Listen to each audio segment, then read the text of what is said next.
All right, man. So today is exciting day. Looks like we were due for a roadmap.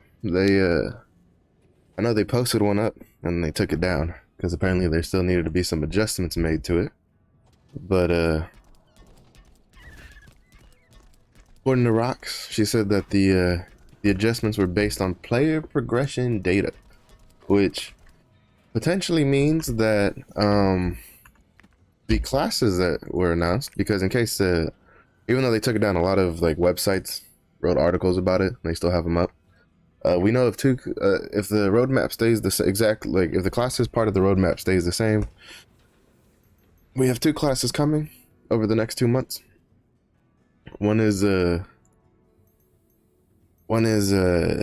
Destroyer in what is it, April, and then Arcana in May. Apparently, is the order.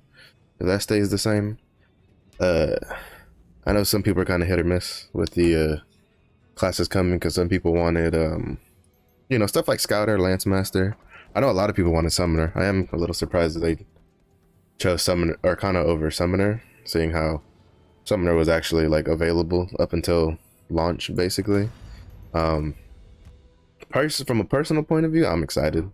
Like I wanted Destroyer, and so Destroyer coming next month, if it stays the same, is pretty nice for me.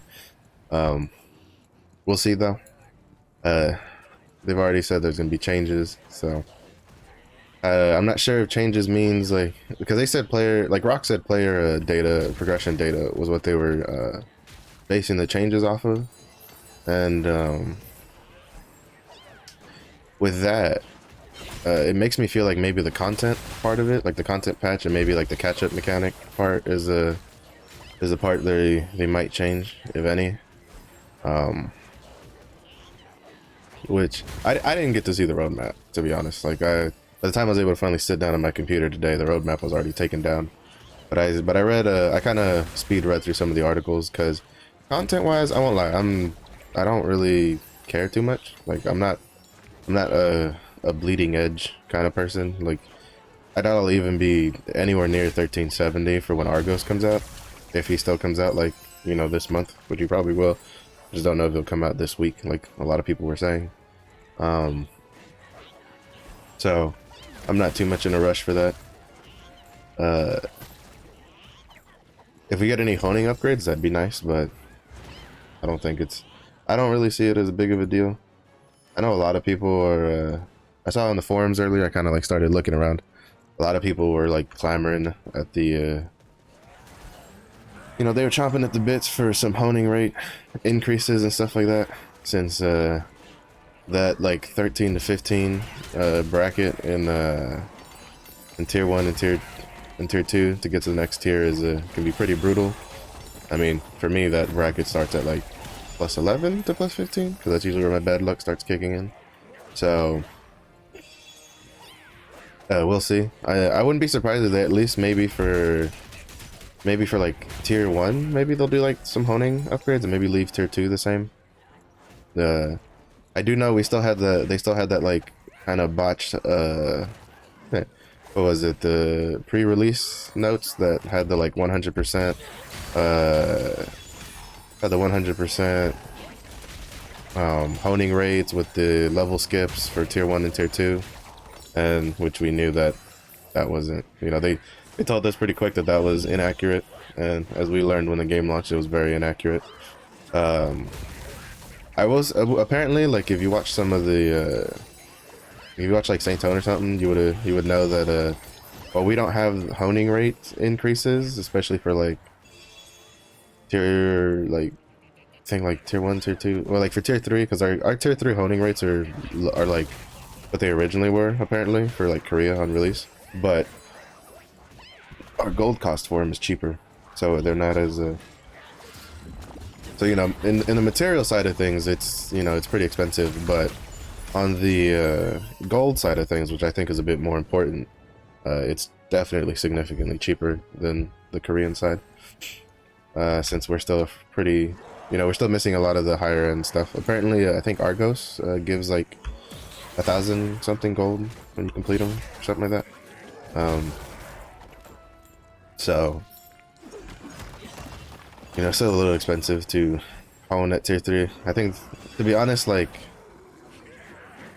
if you're just not someone who like has the interest in like being like, I guess like an AEU first for clearing content, or you're like, I guess doing some real big streaming kind of thing, even with streaming, I wouldn't really suggest trying to rush to do Argos. Like, the worst thing you can do in an MMO is like push yourself further than what you can go, just for something you think you're gonna enjoy, or like something that you're like, oh yeah, for sure I'm gonna love this. Like, even if you played on like, say, Russia, like for like a year or so before the game came out, I still think, like, you know, you should kind of like chill, because the rest of the community hasn't caught up. And so it's, unless you have like a core group of like 8 people to do the raids with like every time, you're gonna have a hard time trying to find parties of like people, because, you know, the population of people that have played this game and have previous experience across like previous regions is so minuscule compared to the amount of players who picked it up brand new. Like, even the players like me who spend a lot of time looking into the game without like actually playing it hands-on are a very small minority of the current population of Lost Ark players. So, you know, I wouldn't really worry too much about being able to do stuff like Argos and like maybe like the first Legion raid, like day 1 that it's available.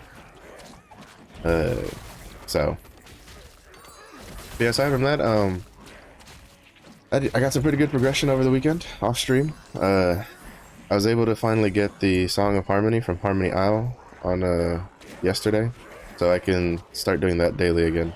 I also got also made a Berserker over the weekend. I leveled him up to get the Soulless card, and then as soon as he got the Soulless card, I turned around and power passed him because I just couldn't be asked to do the last, like, you know, the last leg of that journey, which is more than just a leg. That's like a whole nother body, basically. So it's we've got definitely more stuff to do. I'm probably gonna, I'm not too rushed for getting my scrapper much higher. One of the, you know, there's only like 3 of us. One of us is kind of, he's deciding whether or not he wants to swap support mains. He plays the Paladin, but he's been kind of looking at Bard, though. He was looking at like future skins that like Korea has for like the 2 classes, so he might decide to just stick with Paladin, because, you know, aesthetics is the real end game in MMOs. Don't let anybody else fool you. You gotta look good, even if you're the #1 floor DPS. You gotta look the best being the #1 floor DPS. So, but yeah, it'll be pretty interesting. You know, I'm kind of just glad that there's at least some roadmap that exists, and that you know, Rocks did say they were supposed to get it. They're supposed to be later today, so I imagine maybe towards the evening, if they haven't already posted one up. I kind of stopped looking after I saw that the first one was taken down and went through the forums a bit. I feel like I know there's a lot of people right now kind of going like, you know, a lot of people were disappointed that something like Lance Master wasn't in the roadmap for like one of the first classes. Like, yes, and like I feel like they understand that Lance Master is popular, but I don't think they want to add a 5th martial artist class when there's classes that don't have even their 3rd class, like their 3rd subclass available. Like Mage, for instance, is a Bard and a Summoner, or a Bard and a Sorceress is all we have. You know, Reaper has a Deathblade and Demonic.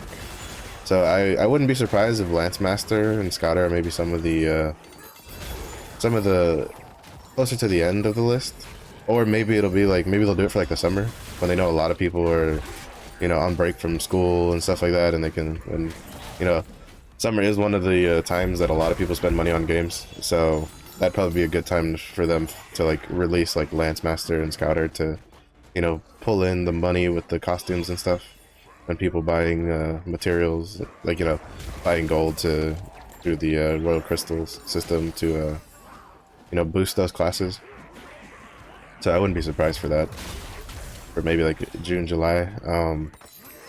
I am curious if the one like, because like a lot of people are going like are still harping on the 2 to 3 months for the new classes. If the leak is true, or not the leak, if the roadmap is true, the original roadmap they put out, if that stays the same class wise, that's a class a month. That's one new class a month, which means if they kept that cadence, we would have all 7 classes that we don't have that are currently live in Korea before the end of the year.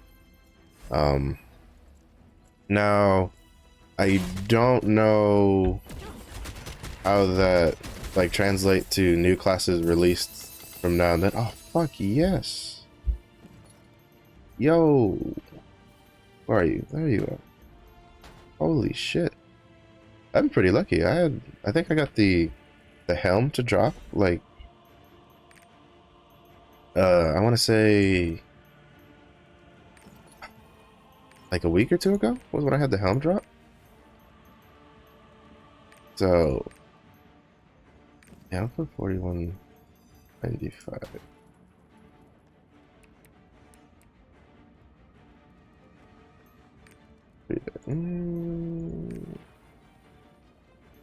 Hell of a lot cheaper if I just posted every day for 3 days instead of 3 days right off the bat. But man, I completely derailed my my thought process there. Oh right. If they stick to that, it'll be you know, we'll get a class a month. We'll have that means we'll get the ones that are currently live by the before the end of the year. We'll be caught up with that. We do know that apparently I think this year we're supposed to get the Arrowmancer. I think people were saying that early next year is female Berserker for Korea. I have a sneaking suspicion that female Berserker will come to us sooner than later. Seeing how how importantly they weigh gender unlocks for the West release, i.e. us having Gunslinger and Striker at launch, which is honestly like I feel part of the reason we didn't have stuff like Summoner. Like you could tell they replaced some classes to for launch to get Striker and Gunslinger in at launch. I feel like Striker may have been a hit or miss. I saw quite a bit when I first started playing, and then I've seen a pretty sharp drop off of Striker since. So I don't know if Striker panned out popularity wise, because I feel like most people that play martial artists don't really care that their martial artist is female. Like I don't care. Like I play Scrapper and I love Scrapper. Like she's such a fun playstyle. So I don't really care if she's female or not. The only thing I care about is why they changed her name from like why they gave her such a crappy last name. Scrapper just sounds weird. Well, like Scrapper like would have fit if it was more like, I guess instead of like martial artist, it was more like a brawler class. Like you're chucking bricks and like throwing, you're doing underhanded stuff. Like to me, Scrapper sounds like some sort of like backyard or like back alley, fight scene kind of thing, not like a trained martial artist. So granted, Infighter is more of like a boxing thing too, so I guess neither side had a name that really was very like, you could say was martial arty. But the playstyle's fun though. I am curious to see how like male Scrapper would fight, because gender unlocks, while being quote unquote gender unlocks, are essentially just like new classes basically. They don't really play anywhere similar to the well, Striker doesn't play anywhere similar to War Dancer. I feel like Gunslinger has some similarities to Deadeye. Aside from the fact that, unlike Deadeye, they don't have like back positionals because reasons. But as a caveat to that, they have to go through all 3 guns instead of only really swapping between pistols and shotguns like other people. Or like Deadeye does, because from my understanding, when you get enough skill points for Deadeye, you don't really use your sniper rifle like at all, except for weak point checks, which at least currently in the game, the only weak point checks that you have to do often are Chromanium and the tree boss person, and then there's like, okay, yeah, that was the last one, and then there's the Scorpion, Narcisena, whatever the fuck you want to call it. Like those so, but in everything else there's really not much of a destruction check. There's plenty of stagger checks, but there's not much destruction stuff. I know Volton, I'm thinking, has a couple destruction phases that you have to deal with when he comes. But and I'm thinking he's the first like Legion raid we get. But yeah, but apparently from my understanding, the stream I was watching earlier, every gender unlock has like 6 unique skills, like 6 different skills that's just theirs. Welcome. And then which one of these gives me the most? The song.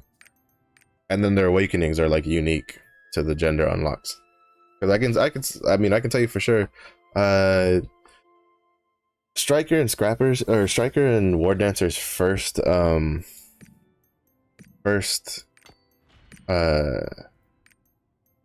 I'll come do that later. Their first awakening ability is similar, but still not the same, because whatchamacallit, Strikers, you basically just push the button and it works. While if I'm taking War Dancer, you have to actually, it's like a charge awakening ability. You have to hold down the button and let it do its thing. What is it? I think same thing happens with Gunslinger and Deadeye. I think they have a somewhat similar awakening, and then the other one's pretty different from each other. All right. So, also I got more skill potions over the weekend. I got which one did I get? Shit, I don't remember which one I got now. I got one from something. Oh, I got the one from the Omnium Star. Because you get one free Omnium Star from let's see, the Omnium Stars, it's something, it's a collectible that you don't get access to till tier 3, but it has 2 +6 skill potions in it. You get one free Omnium Star from just from doing the quest that unlocks the collectibles. You can buy another Omnium Star for a shit ton of sun coins. I think it was like 8,000 something sun coins from a boat in the Punica dock. I know Anguished Isles dungeon, there's a special dungeon that you need a ticket to enter in Anguished Isle that has a chance to get an Omnium Star from, and I don't know where to get the other 3 from. I haven't looked into it too much, but these are definitely worth getting if you get, actually I think one comes from Rapport. I think one comes from like Nia's Rapport, but you know, Legendary Wealth Rune, a lot of classes use that, and then another +6 skill potion is really good. I am 1 Giant's Heart short from another +3 skill potion, but if I'm mistaken, all the Giant's Hearts I have left are from like RNG drops or Rapport or like collectibles or some stuff or some shit like that, or from Reputation. So like I've just been slowly starting on those. So that's gonna be a bit of a slow going, but as soon as I get the next one, it'll be another +3. I need to work my way through the tier 2 tower, because that has 2 skill potions in it. I think 2 +3 skill potions are in the tier 2 tower, but the tier 2 tower, like, holy shit, like I feel like the devs were having a bad day when they made that tower. Debugged. Okay, now he's better. Actually. Oh, nice. I think someone else may have used the destruction bomb there.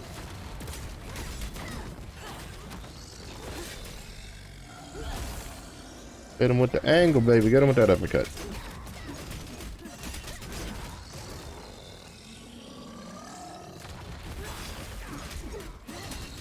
I've gotten pretty decent at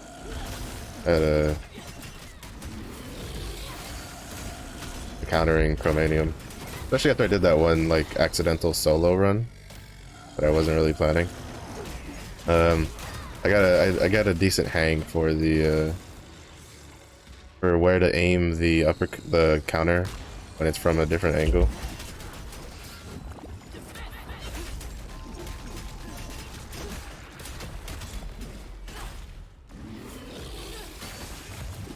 too lazy to like run around. I'm just gonna deal DPS here. Let everybody else run around.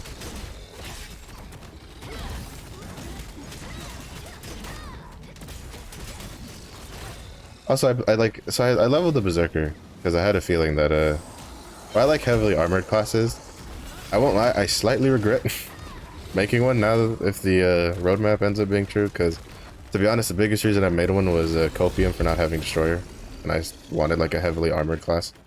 And I didn't really care too much for Paladin. So, because I tried Paladin in the CBT and it just, at like lower levels, I was like, oh, this is fun. But at like higher levels, I was like, this is kind of boring. So, is he gonna do it? Oh. But now they're like, hey, Destroyer comes out like next month. Apparently there's supposed to be some sort of like big class balance patch next month in Korea. We don't know what it all entails. We also don't know if it will come out before the new class, like the new like basically we don't know if like when it's supposed to come out, like who's getting what when it comes out. So it's kind of just like I think it, because like for instance, common sense would dictate that if there's a sizable class balance patch coming out, then you would like you release the new class like Destroyer after the class balance patch comes out. So and then like so that way when Destroyer comes out, it has the class balance patch changes in it. So whether or not that's how they'll see it remains to be seen.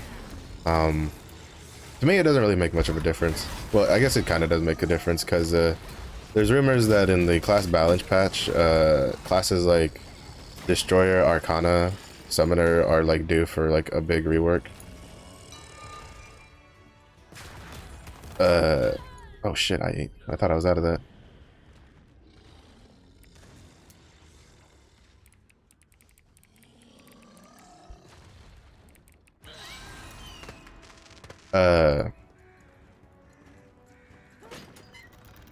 So my main concern is if there is some sort of big rebalance on like Destroyer, maybe I won't like how it plays after, but to be fair, there's plenty of danger for that. I don't like how Destroyer plays like base because it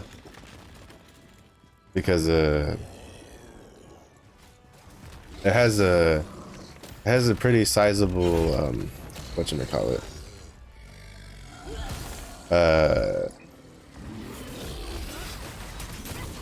it's really easy to like miss all of your damage.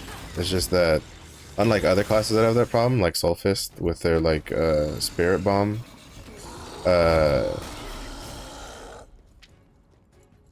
Destroyers, it's on like a regular rotation when you can try to do, you know, you're not banking all your damage on a 4-minute cooldown awakening skill. You're banking it on like 30-second, you know, abilities that you rotate through a couple while you build up orbs and stuff like that. Because in case you don't, oh, Benji's a really good content creator to watch for whatchamacallit, for Destroyer stuff, because he mains Destroyer in Korea. So he's a pretty good guy to go watch for, ask questions for, because he's like actually mained it. All my knowledge for Destroyer comes from reading, so it's not as it's definitely not as good as someone who, you know, they've mained it for like a year or so. I don't know how long he's mained Destroyer, because I know he mained Soul Fist, I'm mistaken, before he mained a Destroyer. So, but I don't know how long that went for. But from my understanding, the way Destroyer works is it's on his identity gauge. He has like 3 bars, or three orbs that you use blue abilities to try to fill up. Because for every orb you have filled up, it deals your purple abilities will deal more damage. So basically, you want 3 orbs, so that way your purple abilities will deal the most amount of damage. At least that's the current playstyle in that I've seen in Korea. So Now the caveat to that is a lot of your purple abilities have that deal the most damage have very exacting like they have you have to hit things at a certain point with the actual skill itself rather than the skill itself just dealing more damage. So like it has a move similar to the similar to Berserkers.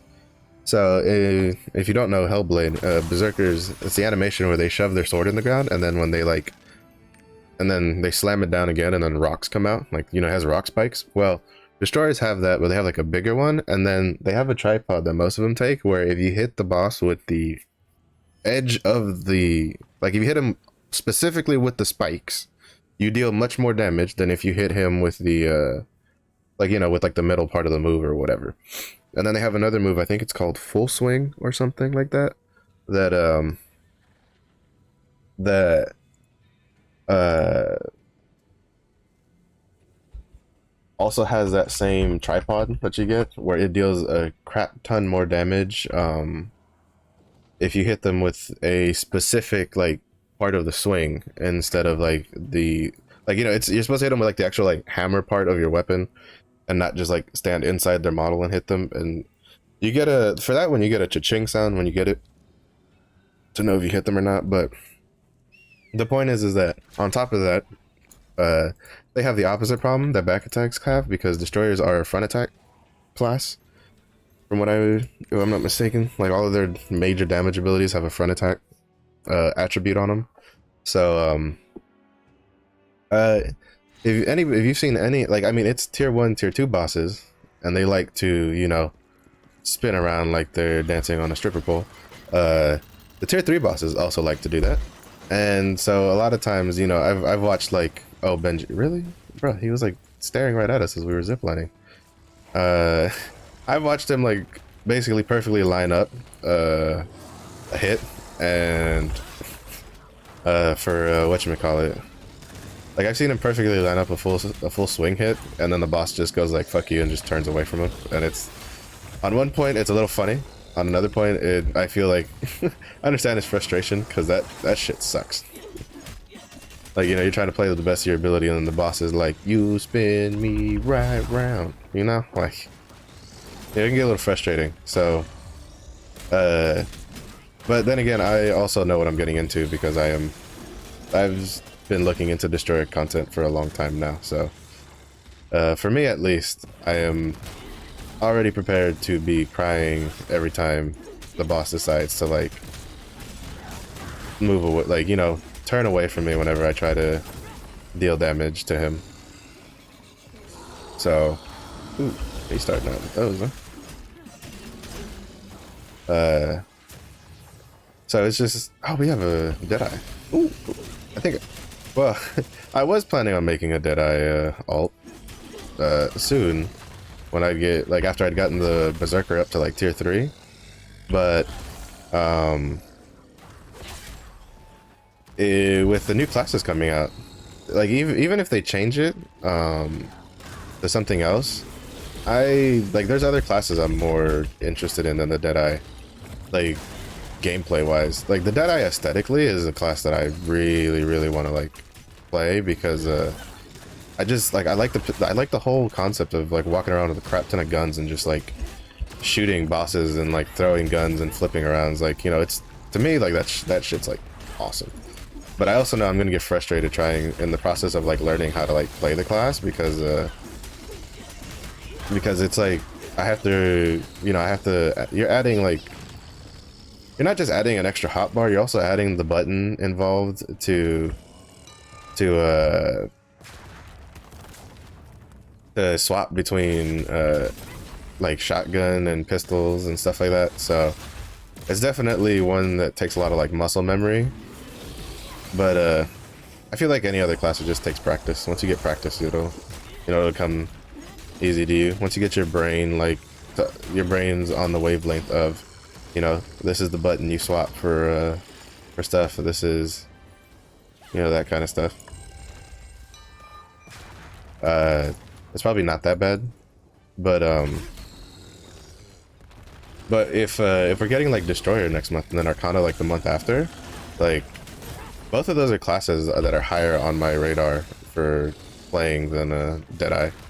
So, like, even Arcana, which is, in its current state, considered the most difficult class in the game because of the RNG system that it has, because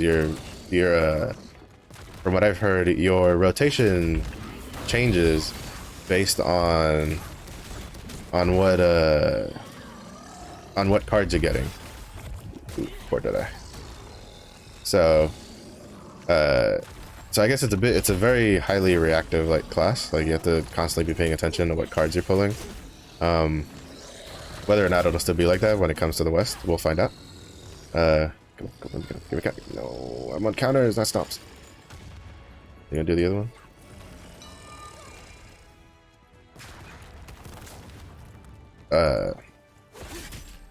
So it's just like, no, damn it. Oh, that makes me sad. That was a waste of my shadow burst meter. I don't have any flares, or I'd just throw one. Wait, was it here? No, it wasn't. But yeah, so basically I am just gonna sit pretty on my with the alts I have now. I think I'm still gonna try to push Berserker to tier 2. So that way, just because I'll have 2 classes in tier 2 that way. And while I enjoy the Striker, actually, I'm finding myself liking the Berserker more than the Striker. I did think the Berserker was going to be pretty boring, but at least from when I watched people play it, I wasn't very enthusiastic about it.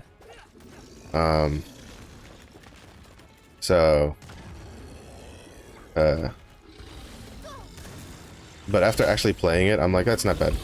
It's definitely not like my favorite, because my favorite class is still currently the Scrapper.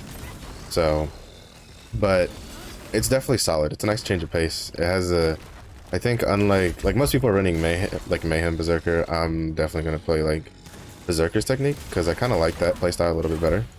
So, even though it's not like as viable, I still think you can make it work. Not to mention, I've heard it's still perfectly viable. Like, it's just that it needs more stats to work than Mayhem does. Like, Mayhem kind of just works for the most part, since really all you're like playing off of is just trying to get like swiftness and crit to do your stuff. But I feel like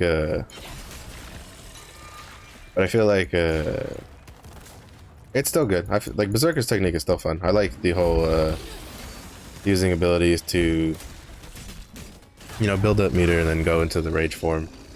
I also like the visual of just the regular Berserkers over the Mayhem one. Like, don't get me wrong, the Mayhem effect looks cool, but it's a little too over the top for my taste. Not to mention, I don't know if I could like survive hearing that cha-ching sound every, like, you know, every waking moment. I could handle it inside of the Berserker state, but if I had to listen to that cha-ching sound like for every like basic attack I ever do, which I still might, because with enough specialization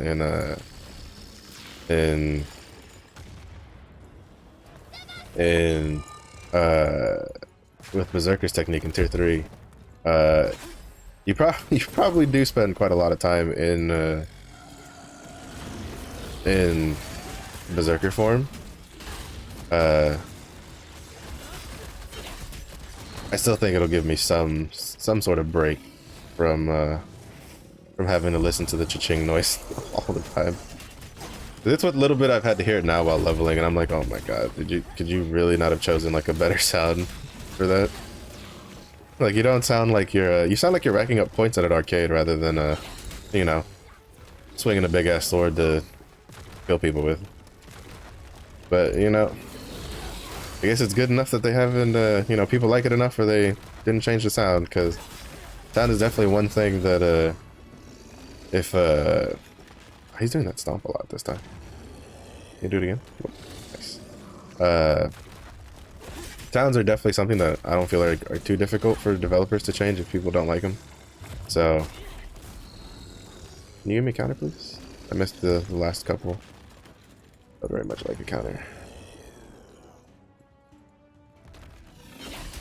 So, no counter. Sad. But, yeah. So, it would be interesting to see. I'll probably keep a lookout, see what the, if the roadmap gets... Oh, shit, I didn't see the circle at all because he was standing on it. If the roadmap gets, whatchamacallit, put out while I'm streaming, probably look at it on stream, see what it is, see what the changes were, if there was anything noticeable.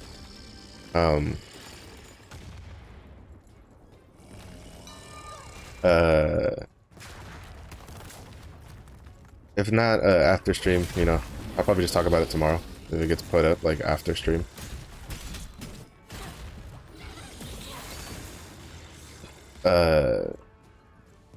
But we'll see. Like, to be honest, for me, I feel like, all right, cool, yeah, you know, I didn't want to fight you anyway, you stupid turtle. But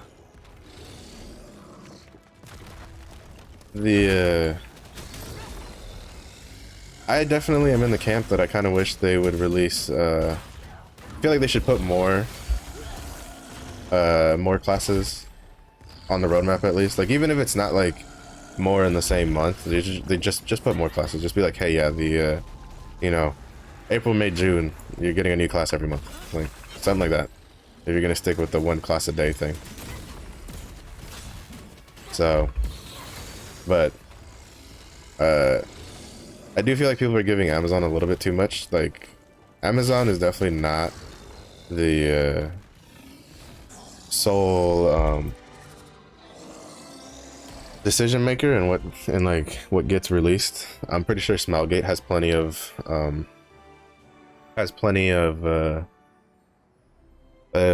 say in the matter. Also, I also find it slightly amusing when people talk about how,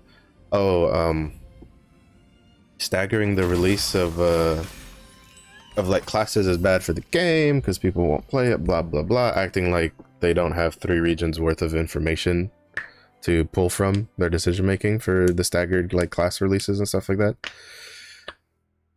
We should also just appreciate that we can potentially be getting a faster release schedule than the other regions, and that they take our region seriously enough to do that. So, I mean, to be fair though, in like our corner of things,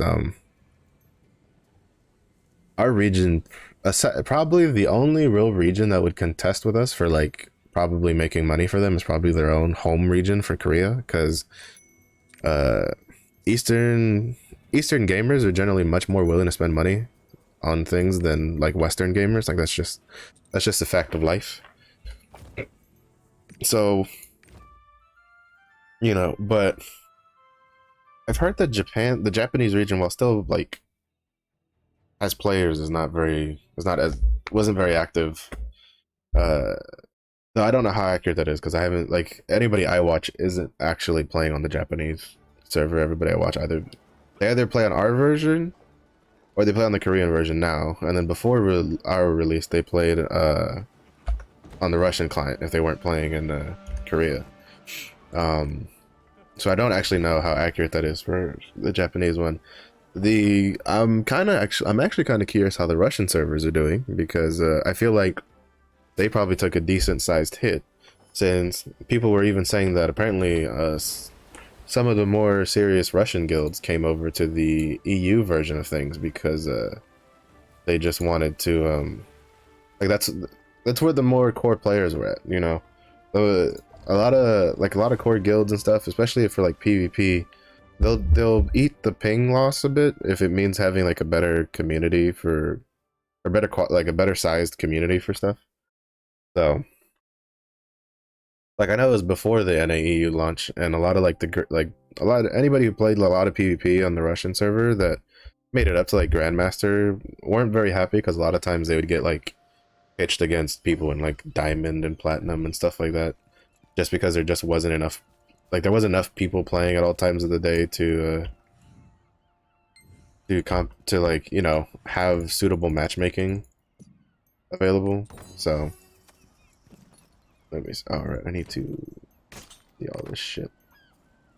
Are any of these any good to send over to... What's that? Strong will.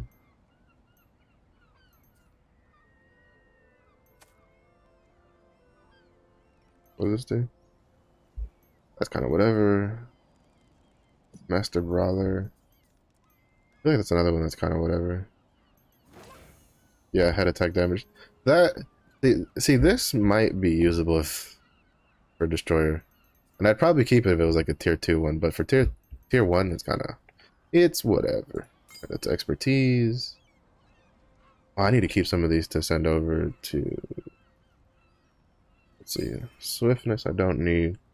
Any good specialization ones I'll keep and mail over. Swiftness. Crew expertise. Specialization endurance. What's on it? Disrespect increased mass. Keen blunt. Domination expertise. Endurance. Crit endurance. Swiftness. Swiftness. Crushing fist. Dismantle. All this. Wait, were these any good? Oh yeah, I was holding on to that one to see if I could get see if I looked at and got another accessory with like a +1 perfect suppression on it so I can swap out that purple. That had specialization. What did this have? This also had specialization. I could send those over to my berserker. And so you're gonna tame one. I'll open that here. Actually, you know what? Fuck it, we'll gotcha right now. Actually, no, I'll save that for when I swap over because I have some card packs to open too. Where else are we going? All right, Lullaby Isle. Actually, we'll save Lullaby Isle for last. So yeah, I was able to get the song from Harmony Isle finally. So that's pretty solid. So now I can continue this. I think I need 4 more days on it, 4 or 5 more days on it to get the skill potion. This and Punica, I think, are the last 2 like very simple skill potions left for me to get. I think all the other ones are like rapport, tower, and collectibles. So, oh, and then there's one from 70% Adventure Tome for Phaeton, but I don't know how the hell I'm gonna like find the patience to do that because I was able to get 70% on Rohendel with 2 food things and doing both of the Another stories alongside doing everything else I normally do. But you don't get one of the Another stories for Phaeton because the Another story you get comes specifically from the quest item that you get at 70%. So I don't know what the hell I'm gonna do. I might just wait till I get like some rapports to like 100 in Phaeton before I start focusing on pumping that up. But even then, that's gonna take a while because the rapports on Phaeton aren't very high on my list of things to complete. Ooh, that gives 700 Providence stuff. That's nice. I really hope that Edge of the Maze chest sells. That'll be a nice chunk of gold. Even if it doesn't sell, I'll still use it for myself because I can send it over to I can just save for like the Destroyer, just give him a skin when he's there. Even though chances are I'll probably end up swiping for whatever launch skin they release for Destroyer. I think Destroyer and Lance Master are like the 2 classes that whatever they put up, I'm probably gonna buy. So that, like, there's that. It'll probably be, well, depending on how much it is, because if it's the well, depending on how much it is will dictate whether I have to swipe or not, because if it's not like a platinum level skin, it'll probably be cheap enough that I can buy it with the royal crystals I got from my silver pack, founders pack. If it is the platinum level skin, I'll probably have to swipe to buy it. Oh, hold on. I need to go down to my spot. There's a spot down here where you can like run between like two bug things, 2 bug nodes, and they like respawn in the time it takes you to run from one to the next. So you come here, and then you run over here, and then usually by the time you run back, the other one like respawns. See? And then you can just keep doing this loop back and forth 5 times, and you'll be done. Really simple. Some of the other nodes are a little too close together to have this timing down, so you do end up waiting a bit. Or they're too far apart where, you know, it's not as efficient as this one. Because these are the ones literally you can almost see the node spawning as you're like running back and forth. So, you know, it's a very efficient spot. It's right here on this little like peninsula that sticks out just below the song spot.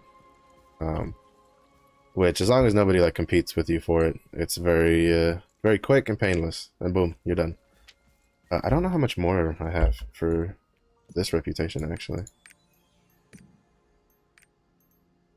Let's see, reputations in progress. Oh, today's the last day we're gonna do this one.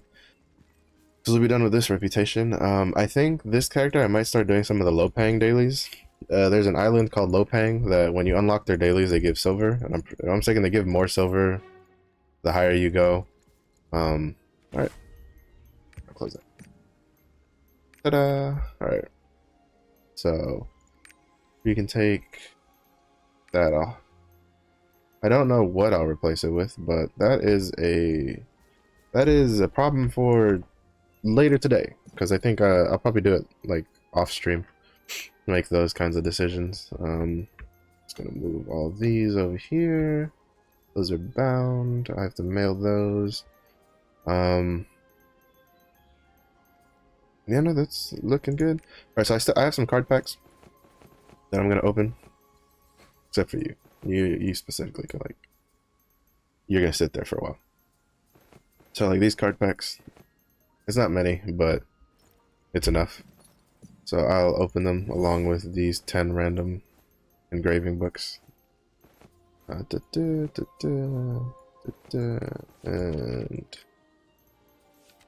can you fuck off? Thank you. I really need to just buy a new mouse. Alright, so we have one uncommon and we have 2 rare packs. Another thing of note is that over the weekend I was finally able to... I have enough Saria cards. I have enough Saria cards to fully awaken her. I have 14. Which I think I'm just gonna do it now, just to get it over with. So we're gonna enhance. We'll see how much. Well, we'll see if I have enough to fully awaken her all the way, like card XP. I mean, I don't know how much card XP it takes for. I know it takes a lot for like the legendary cards, and even some of the purple cards take a lot. But this should be enough, right? Yeah, because I need 4 and then 5. Yep. So we'll be okay. Yeah, we have plenty. Because I haven't used any. Like I haven't fully awakened anything else. Mostly because I can't, but also because I'm specifically saving card XP for these card sets that I'm gonna end up using in the future. It does get a little expensive silver-wise though. I think that was like 75,000 silver to XP that last one. But boom, and now this area card is finished, which means that I kind of need to redouble my efforts to try to get those, like the legendary versions, all the legendary cards of that set, because Solus is, I mean, he's still gonna take me a bit. He's 11 cards off. I plan on like manually well, I will probably, depending on what they do, because apparently when they release new classes in other regions, they give out like power passes and stuff. I'll probably end up doing what I did with the Berserker, which is level him until the Solus card, get the Solus card, and then power pass him to max. So that way I don't have the, where the hell is the Solus card at? So I don't have to, rarity.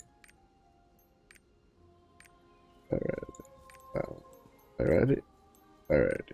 There we go. Am I just blind? Where the hell is the Solus card? What the fuck? Where the hell did the Solus card go? I'm too blind. I am way too blind for this today. Oh, it's because he has like a weird color. Whatever. We'll awaken him up. We can only do it once because I don't have enough cards. So that's why if you get green card packs, you know, we're gonna open these. We're gonna see what we get. Even like we're hoping for more green and legendaries is what we're looking for. For card packs. Because oh, we got green and blues. That's fine. We'll save the green ones for last because we're actually like looking forward to that. Let's see what we get out of here. Bergstrom, kind of whatever. Nut.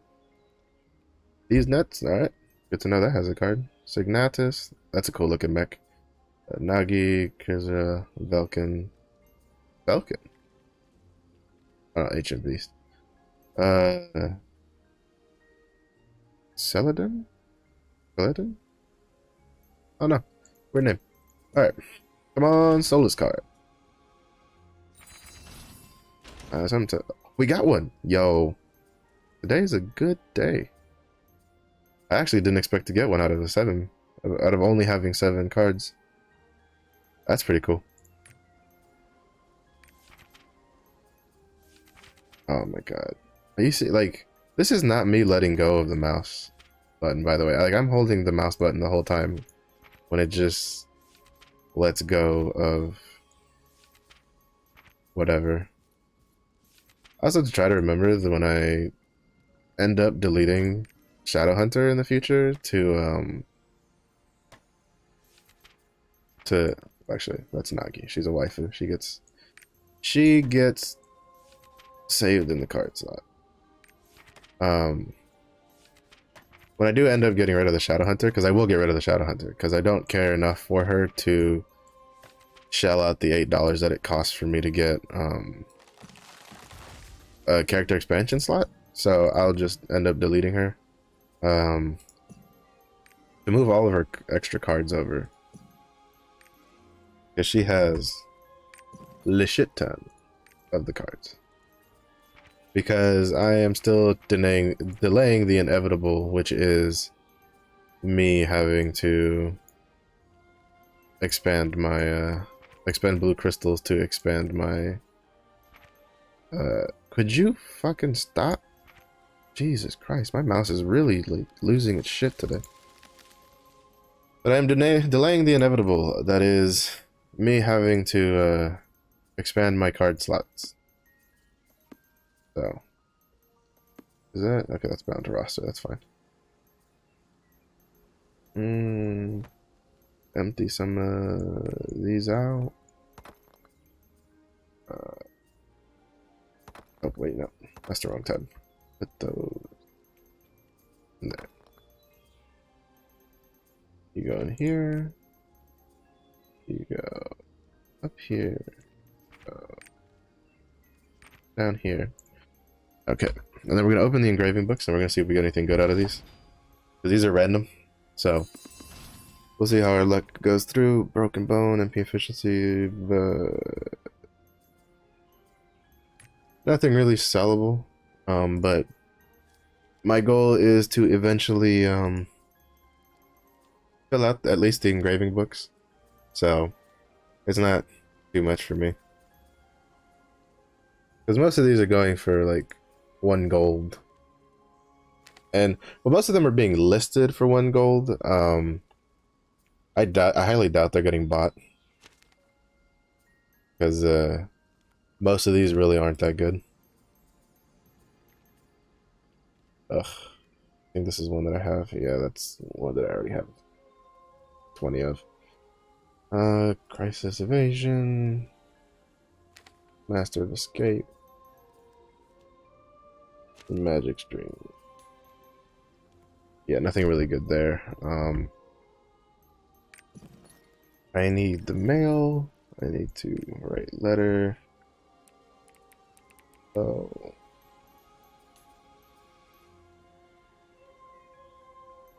What do you mean? Hey. You?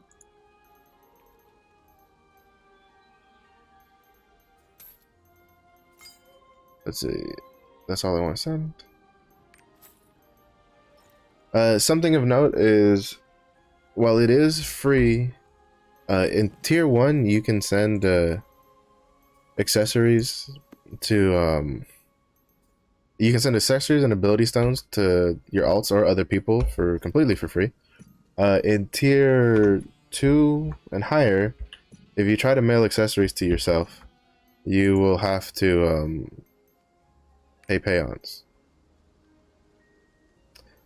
And I forgot to accept another weekly on this character. Fantastic. What's today? Monday? Shit, I'm gonna have to do infinite chaos on this character to get our weeklies done. So yeah, so that's something to keep in mind when you're trying to plan, and as you can see, there's my berserker. I got him to 460 in like one day because I had plenty of materials stocked up. That's why if you ever have a class, if you ever made a class and you don't like it, like how I am with the Shadow Hunter currently, where I'm like, kinda don't really care too much for her. Don't instantly delete them if they're level 50. Make them do the chaos dungeons. Make them do the guardian raids. Like even the low level ones, the low level easy ones, like the first 3 in tier 1. Because then you can stock up unbound mats to funnel into whatever character in tier 1. Because even if you power pass, even if you knowledge transfer, you start at 302 on every new character. So they're going to need tier 1 mats right now. We still aren't at the point where tier 1, where we have you know, skips to like tier 3 like there are in the other regions. So accept that to autocomplete. Accept you. Captain. All right, now we gotta run around kicking bugs. They say when a bleak night fog surrounds you, It does annoy me how sometimes they run away from you. I usually save my kick for my moonsault kick for initiating, because sometimes you can catch them when they're running away from you, because at least with Striker I can like jump forward and then like into a moonsault kick to force them to engage on me, because when you hit them they'll turn around to fight you. But they want you to do this with like the horse that you can get here, but that horse takes fucking 3 years to kill something. Ooh, y'all are aggressive this time. Dink. Oh, he survived. The bugs are also tanky as shit. Like, you know, my character is he's 840. He's got, you know, a decent amount of firepower. You'd think he'd be able to kill a bug pretty easily, but then you'd be wrong, because these bugs are fucking jacked.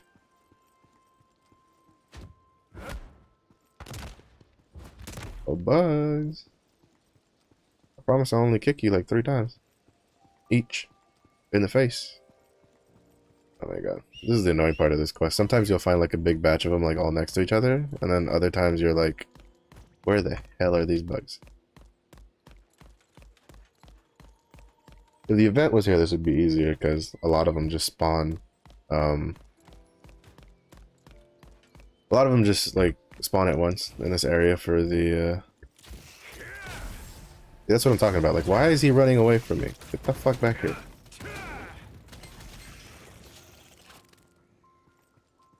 Where is he going? Like, bruh, I'm trying to whoop your ass. I'd appreciate it if you would cooperate. But yeah, no, it's pretty good. It's pretty solid.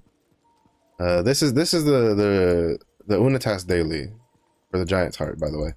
That's what has you running around beating up bugs. You need to do this quite a bit. I think it takes I think it's over a month's worth doing it to get it.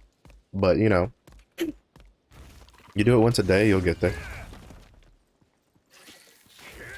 Oh my god. See, look at that. Look at that. Some of them will stand and fight you, and then other ones will just be like, "No, I'm out of here, dude." It's like, could you like make up your minds? Like, are you scaredy bugs or are you fearless bugs? Like, I just need to know. I need to know. Like, this is pertinent information.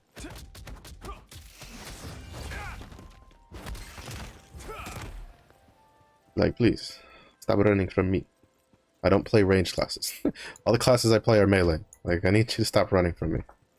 So that'll probably change with Arcana, because every time I see Arcana, other people like they just see the RNG. They're like, "Oh, the RNG! Oh no, the RNG!" Me, I see Arcana, and I'm like, I can finally live out my dreams of being Gambit from X-Men. Because, bruh, whoever like came up with the idea for like Gambit from X-Men, you know, putting in the like the energy and the cards and like throwing them, woo, that's one slick dude right there. So you give me a class that you know I can deal damage with like a deck of cards, and you're tickling my childhood right there. Because as much as I was like a Colossus fan for X-Men growing up as a kid, fucking Gambit was cool. I thought his whole, you know, throwing a deck of cards was genius. You know how you like how what is it? How disarming is it to, like, you know, pat down a person and then all they have on them is like a deck of cards. And you're like, you know, like what could they do with a deck of cards? And then he literally like blows up like a tank with it. It's like, and he's like, that one. He's like, well, that's what he can do with a deck of cards, apparently. So, like, it's so cool. It's such a cool idea compared to what they could have done with it. Let's see. We're gonna finish this now because we're making our way to. That's the ghost ship one. This is the other one. Aberns wounds. However the fuck you want to say that. That's another. That one won't take you as long as the Giant's Hearts quest because I also have to do Tuki Island, but I am Tuki Isle, but I am too lazy to wait for that time period currently. That'll probably be one of the like last Giant's Hearts I get.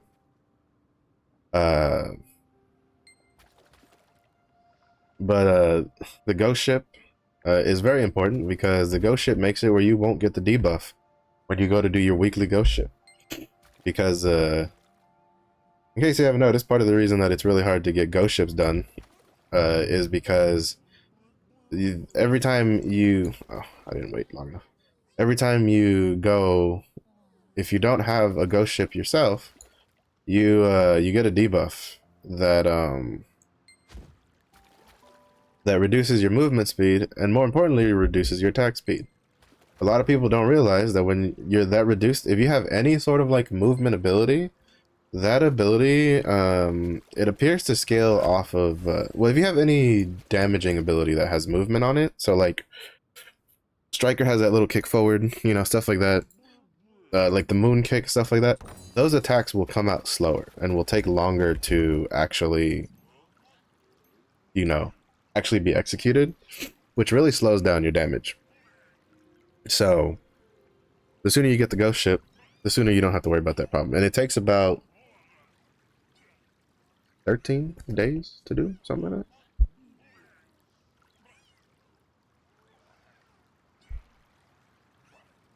Actually, we can just check because I have the stupid menu open. All right, reputation's in progress. Abrams Wound, where you at? All right, Ghost Ship Conqueror. Let's see. So the first one takes 3 days. Then it takes, so that's a week, and then yeah, it takes 12 days to get. You also get a decent amount of pirate coins out of it. That's 29,000 pirate coins. That's pretty good. That'll help you on your way to for the Astray, because you need a shit ton of fucking coins for the Astray. Because like, so like for instance today when we do our usual closing stream ceremony of Adventure Island, as long as I don't miss it by getting caught up in something, we're gonna go to Opportunity Isle, which I think is the fishing one, if I'm not mistaken.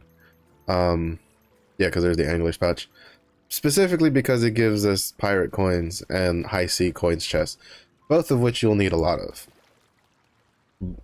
because in the past, like, I want to say 2 or 3 days, I ran through almost all of my high seas coins chests that I had, and mind you, I had stocked up and like saved up almost every single chest they gave us for the high seas stuff. Like, I stocked up on the 500 and on the 100 ones, and I did not use them at all. and I am like almost out of them now because I've had to drop like a couple thousand coins here and there just to get like sailors, to get emotes for reports, like too much shit to do. Too much stuff you got to spend on to get the pirate, to get stuff up and running. All right, you give me a charisma question, yes, yes. So that means I need to do your report since I'm going that way. So if unless you're like, unless it's something like Harmony Isle or I would say even a gold island does not outweigh the importance of a of the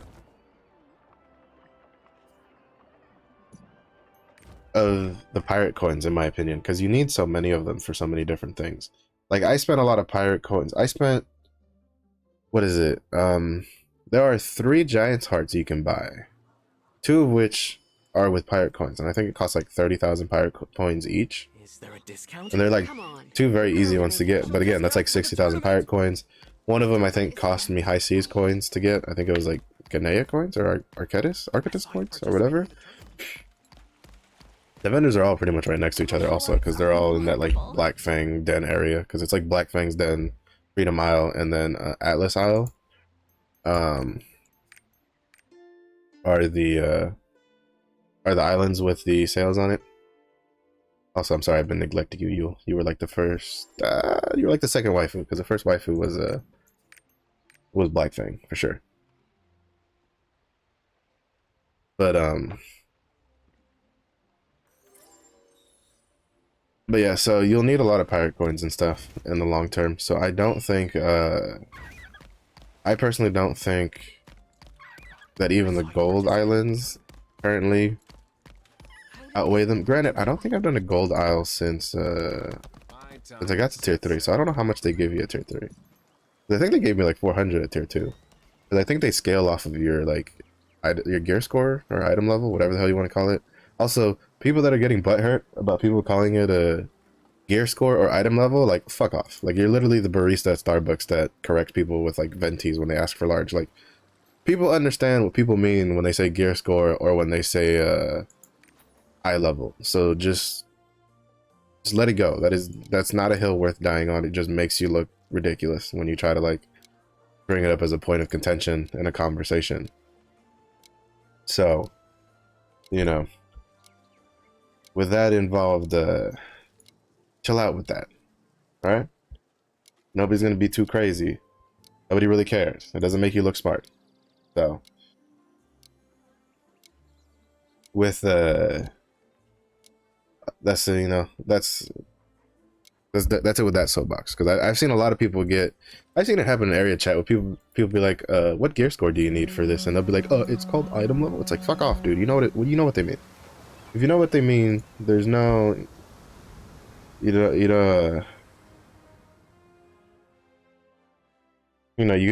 chill your tots. Chill your tater tots.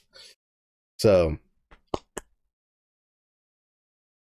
but yeah, so I think it does scale with your item level as you get higher, because there's a lot of things in this game that scale with your item levels. Like people don't know that these Una tokens, every weekly reset, the game snapshots your highest like item level, and then that dictates how many Una tokens you get, which is also the same reason that people end up telling you to just get the 500 chest every time, because you're gonna have enough coins to basically get a 500 chest every week. Like I already bought my 500 chest for the week. I have 346 Una tokens left. I'm gonna have plenty of Una tokens for oh, hold on. Also, I needed to see if apparently these went up in price because of the roadmap, so I need to see if these are worth selling. No, they stayed the same. At least on NA East they stayed the same. They were that price yesterday. Maybe it's the tier 3 mets that went up.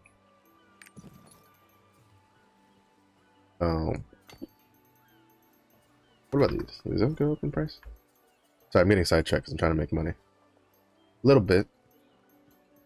I think they were slightly cheaper yesterday.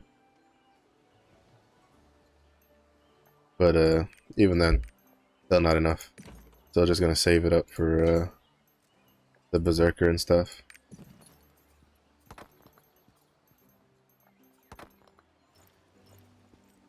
But yeah, so it's pretty good though, getting all this progress rolling. I need to do the I need to do some of the tier 2 abyssal dungeons with this character.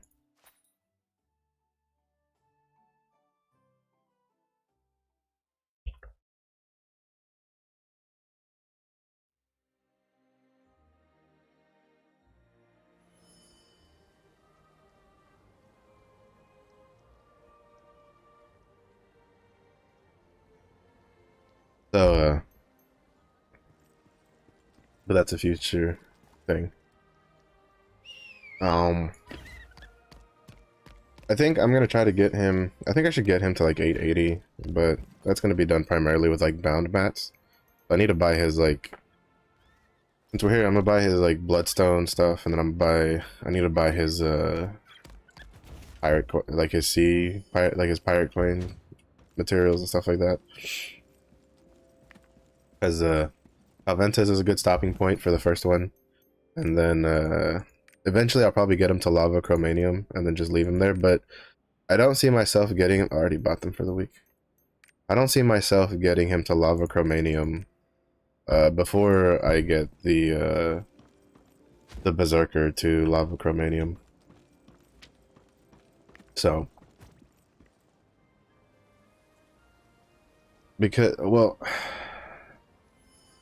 no, yeah, I should be fine because I should be able to get the berserker up and running in like a week or two. Because another caveat is you have the honing research. The honing research is very helpful. It's part of the reason I've been able to speedrun my on top of saving up materials, it's the other reason you can speedrun alts up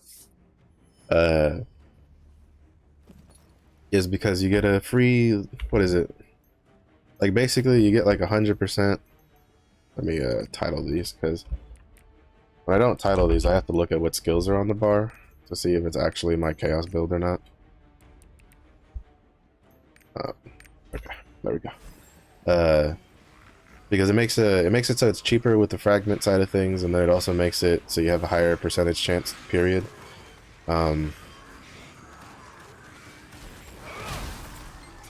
So my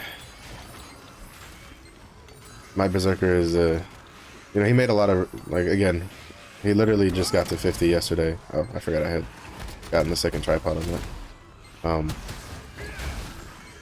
He got to 50, not 60, man. If he got to 60 in a day, holy shit, he'd be cracked. But he got to 50 yesterday, and he's already making it like. I'm already almost done with Rohendel because I did that last night. I already did the first 2 dungeons on Rohendel. I think all I have left is the Elzawin Shade for the map to deal with. So basically, that's the reason I saved him for last. I'm probably not going to play much Scrapper today, because aside from like, because I'll probably even do the Adventure Isle on the Berserker since it's a fishing one, so it's nothing crazy.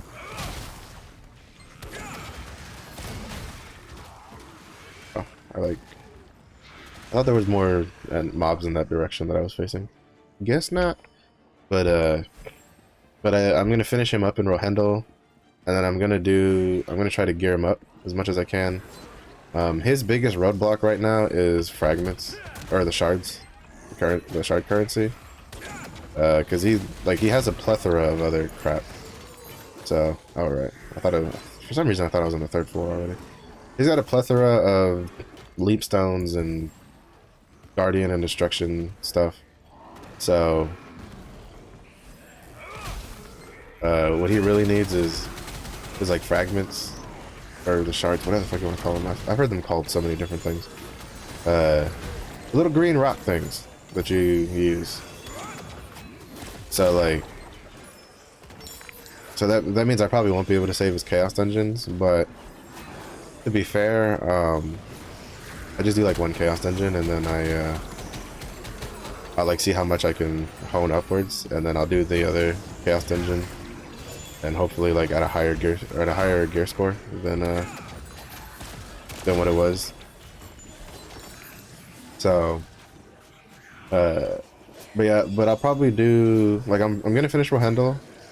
That gives a decent amount of little shard things, and then after that, I'm gonna hone him, see how high I can get, and then once he's honed, I am going to try to. Ooh, Caspiel came out swinging today. I didn't even see him spawn in, and he was already bashing the door down. But yeah, I'm gonna see how high I can hone him. Depending on how high I can hone him, I think I might just turn around and do the Rohendel hard modes, like the dungeons, the hard modes of the dungeons. You should be able to manage to do that. Actually, no. What I'm gonna do, the first thing I'm gonna do today, is Abyssal Dungeon. The first 2 Abyssal Dungeons, do that on him to get extra mats. That's gonna be the first thing we do on the Berserker, and to get hopefully some decent accessories that will give me Berserker's Technique. If I don't get Berserker's Technique, good Berserker's Technique accessories, it's kind of whatever. I'll just run Mayhem then until I get good ones. Really, my Berserker in Tier 1 and Tier 2 is at the whim of whatever class engravings he gets on his Abyssal Dungeon, accessories. So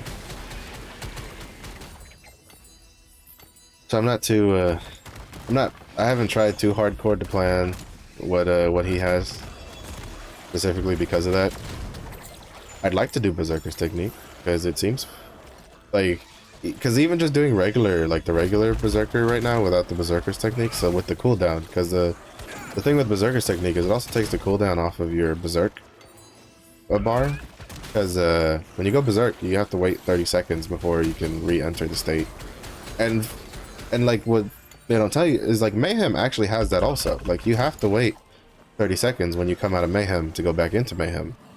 But you know, most people don't know that because most people just stay in Mayhem till they die, instead of like using it as like an oh shit heal button. Though you also have to be careful, because I've seen I watched a Berserker once try to like he came out of Mayhem to heal himself to not die in a Guardian raid, and then unfortunately ate a like, I think it was Chromanium.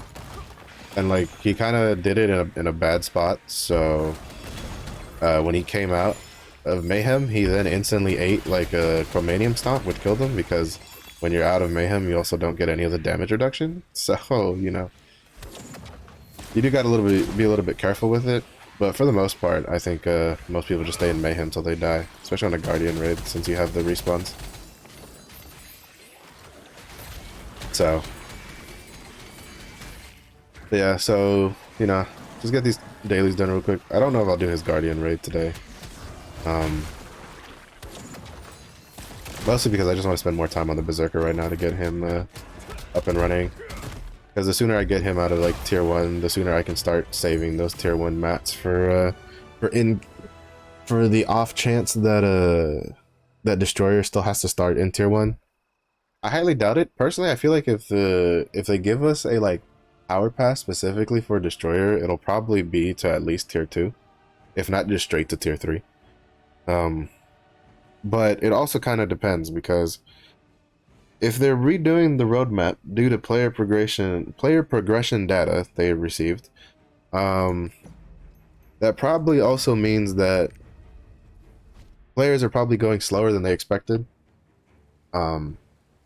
which I feel is which I'm not too surprised about, because there's a couple streamers I've watched that like, and I don't mean like streamers like that were new to the game, you know, that they picked it up because it came out and they wanted you know, to give it a try. I'm talking about like streamers who played on like the Russian client and whatever, and a good chunk of them that I watched, like on the smaller side, like they weren't really rushing to Tier 3, or they're just like, a lot of them are just now getting to Tier 3, and they all played on like the head start. So because I feel like part of it's also because there's still time before the actual content that really made Lost Ark popular, which is the Legion raids. Like our first Legion raid, if the roadmap doesn't get changed, is April, right? Yeah, I think Vulcan comes out in April. So we still have another month until that. So that's what Argos is kind of there to hold us over for. There's a bit of contention on whether or not Argos will actually give us gear, since apparently we can already get like high gear stuff. I think you need to be 1340 to get it? Question mark? Actually, don't know. I have to look into it because I haven't been too terribly in a rush to get my character, my scrapper, past like 13. What is he now? Was it 1315? Yeah, he's 1315. He's kind of just been chilling there, just doing stuff. So I'm not too much in a rush to get him up there.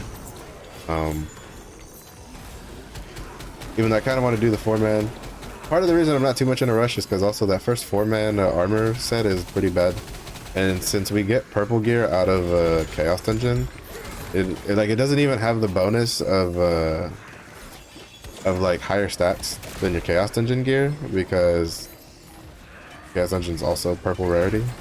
So even like, you know, it's just there's no real rush to it's actually a waste of gold to make.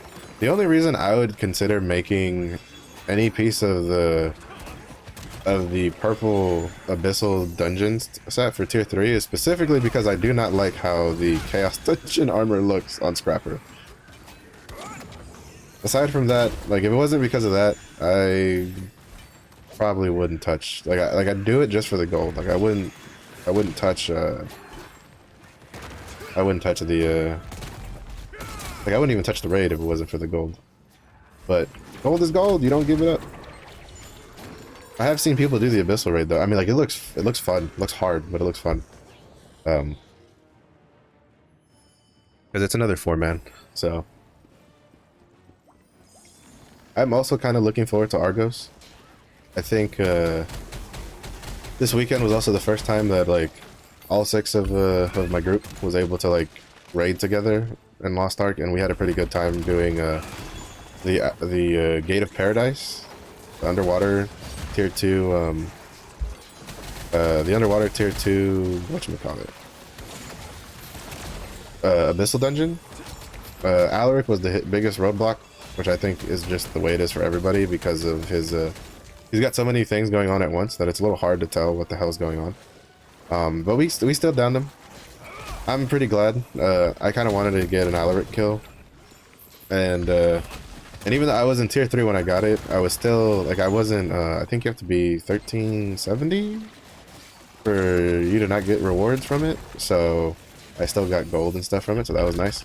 I also got really lucky with the engravings off of it. I got two purple scrapper engravings for the class engravings, and they both sold for a pretty good chunk of gold, so that was a pretty good day for gold to be made.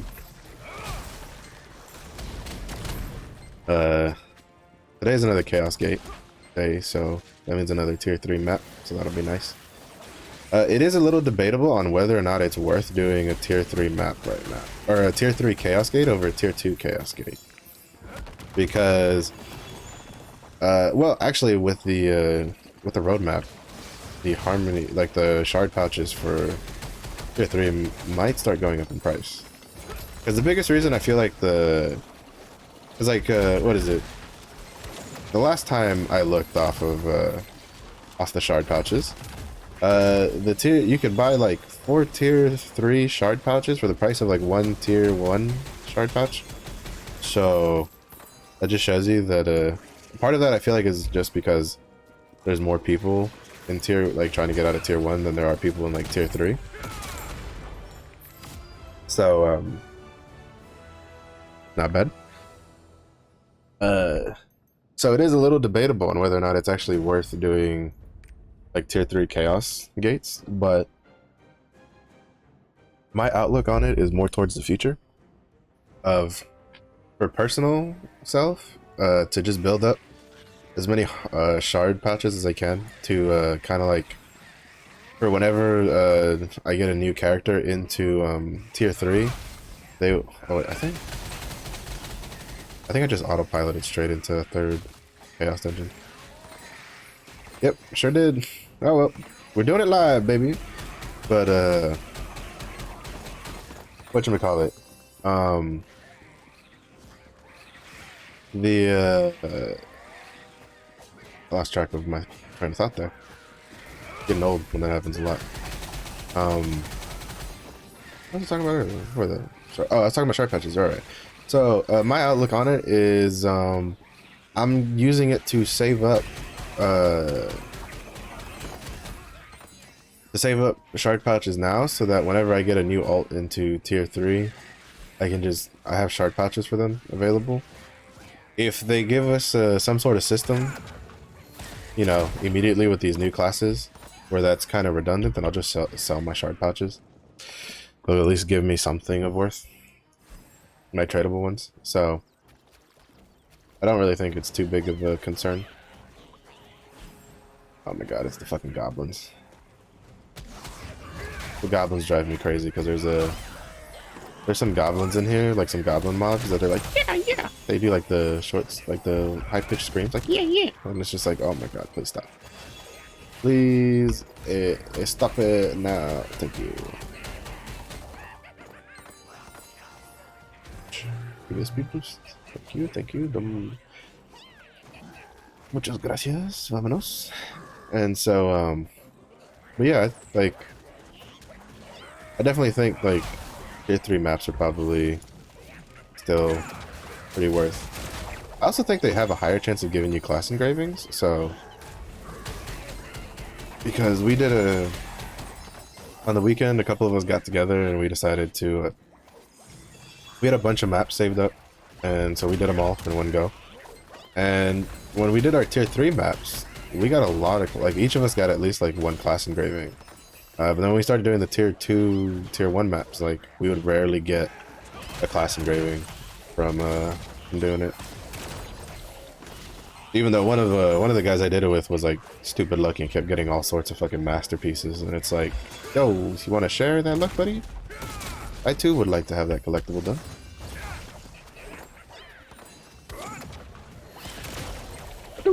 I love Lightning Tiger. I think that's the Lightning Tiger is probably like the one move for Striker that, even if it ever falls out of meta, I probably would still use it just because it's awesome. Actually, who am I lying? I'd also take like Tiger Rising with the Tiger Head tripod like any day of the week. That's such a, like, there's such cool looking abilities.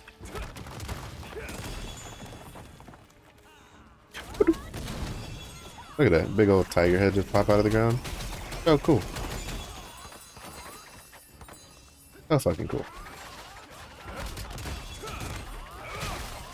And whoop.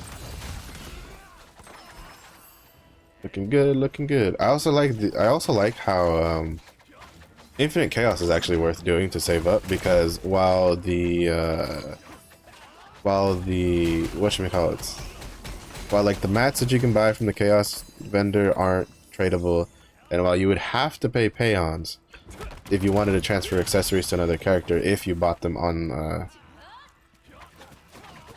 that character, the actual currency for Infinite Chaos is roster bound. So that's another thing that really enabled me to speed up my Berserker to get up, because I have a lot of Infinite Chaos tier 1 currency saved up, and I'm gonna get a lot more because I'm gonna have to do Infinite Chaos on the Berserker to finish his weeklies. So it's like, it's another good way of saving up to help alts get rolling quickly. Also part of the reason why it's probably also part of the reason why I can enjoy playing regular Berserker without having a Mayhem engraving, is because with that currency I was also able to buy I was able to RNG some specialization trinkets from the vendor, which will, you know, they'll last me until today when I do the freaking Abyssal Dungeon on him to get the currency, or to get the accessories that will hopefully give me that will hopefully not dick me over, but we'll see. All right, do we get anything good out of here? Is the real question. Expert barricade, no, because barricade is not really good until destroyer comes out. Getting master of ambush, domination, swiftness. Ooh. But that's, I'd have to trade out a specific one for it. Let's see. I don't think there's any like blue or purple quality gear. Yeah, but that's a ring, unfortunately. And the accessories I'm wearing are at least purple. Yep. So, dismantle all that. Is this? Oh, this is. I need to mail that to my berserker. Yeah, because he's 460, so that's fine. Are any of these skill that I use? Berserk circle, no. No. Kind of, but I don't feel like using that. No. Sleeping kick. I do use sleeping kick. Berserk circle again, so no. Bruh, I'm not gonna lie, the integrated presets thing is kind of a pain in the ass. When you try to like sell gems that you've equipped before, because you have to like go in and like just mess around with so much in the settings to try to get the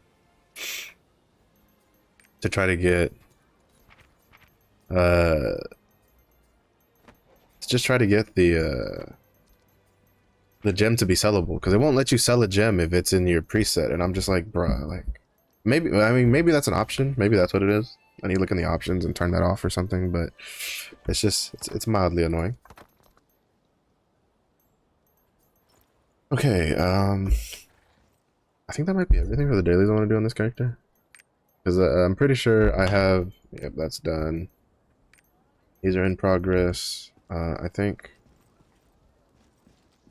I used breasted yesterday. Oh no, I have 2. I'll let it stack up for one more day.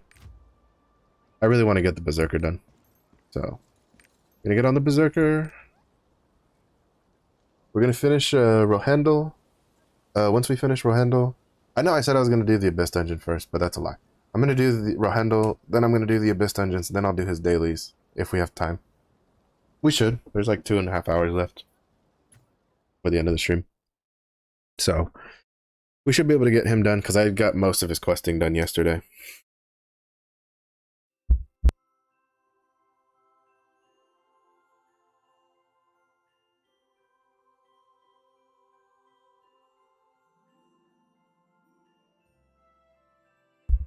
Let's take a quick peek, see if any roadmap got put up again.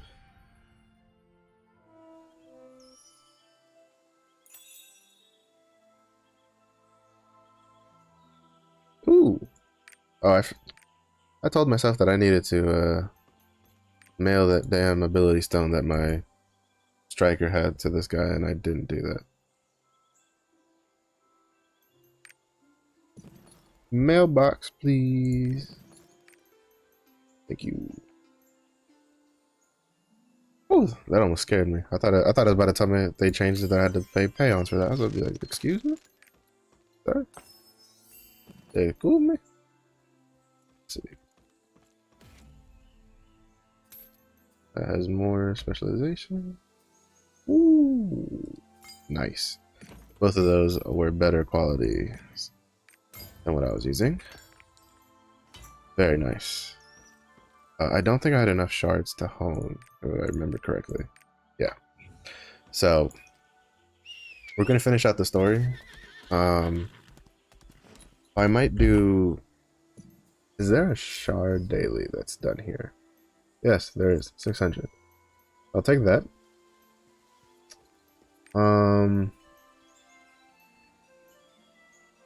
Is this reputation worth doing? Or worth finishing right now? Get that out here. Let's see. What do you give?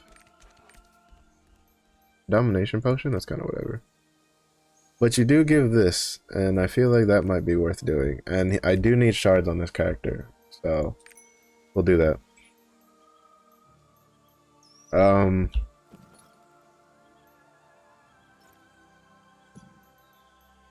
many leap stones do I have? Plenty of leap stones. See, like this is all from not having deleted my Shadow Hunter just because I didn't like her. You get so much stuff that really helps like speed up your character. Like it's almost to the point that I kind of wish I hadn't sold the life shard pouches I got for the tier 1 maps I did. Alright, yeah, so we have plenty of that. So we're probably just gonna focus on like getting shards.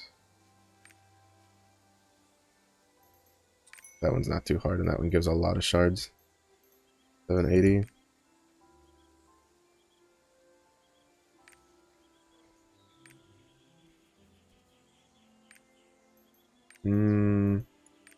What's this one require? That one's defeating constructs. This one's looking for hiding fairies. So I'm not gonna worry about this one. I'm gonna do the runaway isle one because that one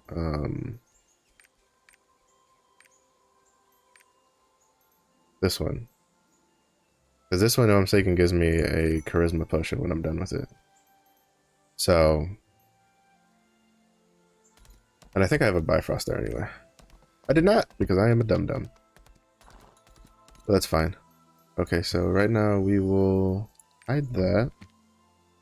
That should be in Zanila. Yep. But for now, we're gonna go talk to Xena.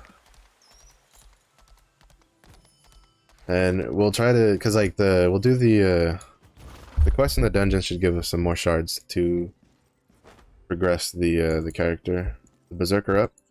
Because the higher his gear score is, the more we get from our dailies and weeklies. So.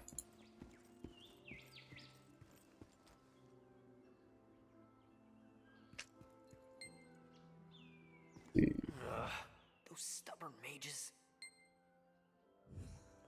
Get this done. Elzuin's shade.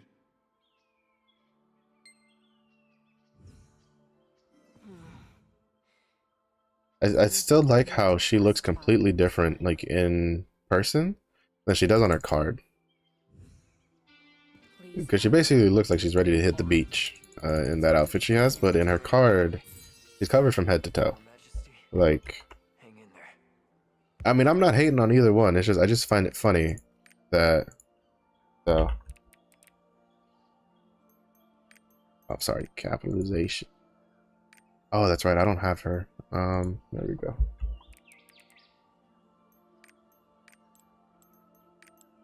This is what she looks like on her card. It looks nothing like what she looks like in game. And I just find it hilarious, personally.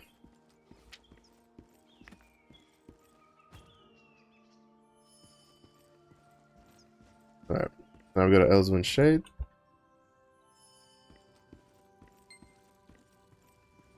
So we're almost, see, as you can tell, we're almost done.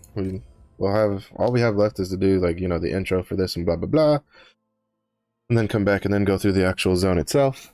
And then after that, we'll be done. I think, Elzuin's shade is much too full of noise. I definitely plan on doing the first 2 Abyssal dungeons. I might do Lower your voice. the second tier 1 Abyssal dungeon. Not to cause a ruckus. I still haven't decided. I do know that apparently for the Belshazzar light mechanic, they made the like the beams like massive, is what I've heard, which is fine by me because that fight was a little finicky on those lights. Like it was kind of hard to understand what you were actually supposed to be doing with them. So, and I also heard they changed the sword mechanic, so I might do that on stream just so we can see, because I haven't done those at all since they did the adjustments. Necromancer, Sigmund, they made the flash definitely a lot more noticeable. So loud. So that one was pretty nice. What else we got? So it'll. I do know for the Guardian raids, it didn't really do much of anything. Because I did like Veritas. I've done some of the Guardian raids that had gotten adjusted, and like they're still they're still pretty hard for pugs, it seems. Um, Yummy morsels. it also seems to be We wasted too much time. Remember, if you want to find Elzowin's due, look for it also on the branches. whatchamacallit. Like I didn't do Titalos because I heard Titalos like, well, first of all, in my opinion, Titalos wasn't all that hard because you just had to pick up the trick on like when he was gonna do his like the time differentiation between doing when he does his earthquakes to when he does annihilation. That wasn't, as soon as I understood how that worked, it really wasn't hard for me to figure out like when he was doing what, and basically I called it out on Discord for my groups, and then the random that we had like followed us whenever we went into the whirlwinds, so it went really smoothly. This has a different color. Halt! This is Akates, I think should be like easier because he is they took out the RNG mechanic of his like of his statues. Like you always get 4 statues now. I don't feel like necessarily the statue, like the non 4 statues were like difficult. It's just that you never knew which one you were gonna get, so you just like you always had that half step of a lack of reaction from the brain registering which part of the like which statue mechanic you had to deal with. So just taking out that RNG was just make that easier. The fact that they chose the 4 statue one is a nice addition to it, because that way, you know, you no longer have to guess which one, and it works very easily. You have the one, you basically got the one that had the highest success rate. Demons are already upon us. Go back to Rothan and alert the authorities. Let's see what else. The Titleist was broken, we know that. I did Veritas on my Shadow Hunter, and Veritas still sucked because he still dealt a lot of damage. They supposedly reduced how much damage his coming out of the ice maneuver deals, and how much damage his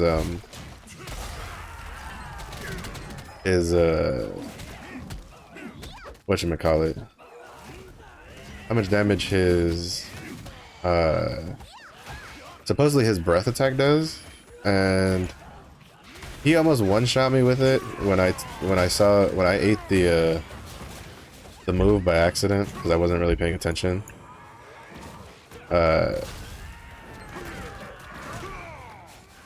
With the jump out of the ice mechanic, yeah, that like I was at full health, and when I accidentally ate that because I dodged the wrong way because I didn't realize he was coming in my direction to begin with.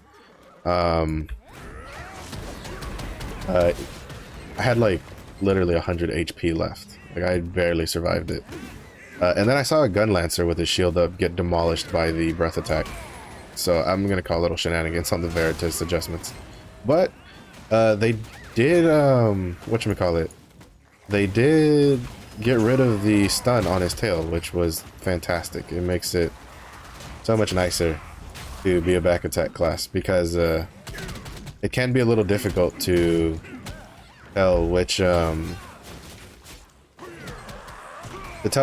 way, like which way his tail was going, because the indicator for which direction he's gonna swipe his tail came from his head.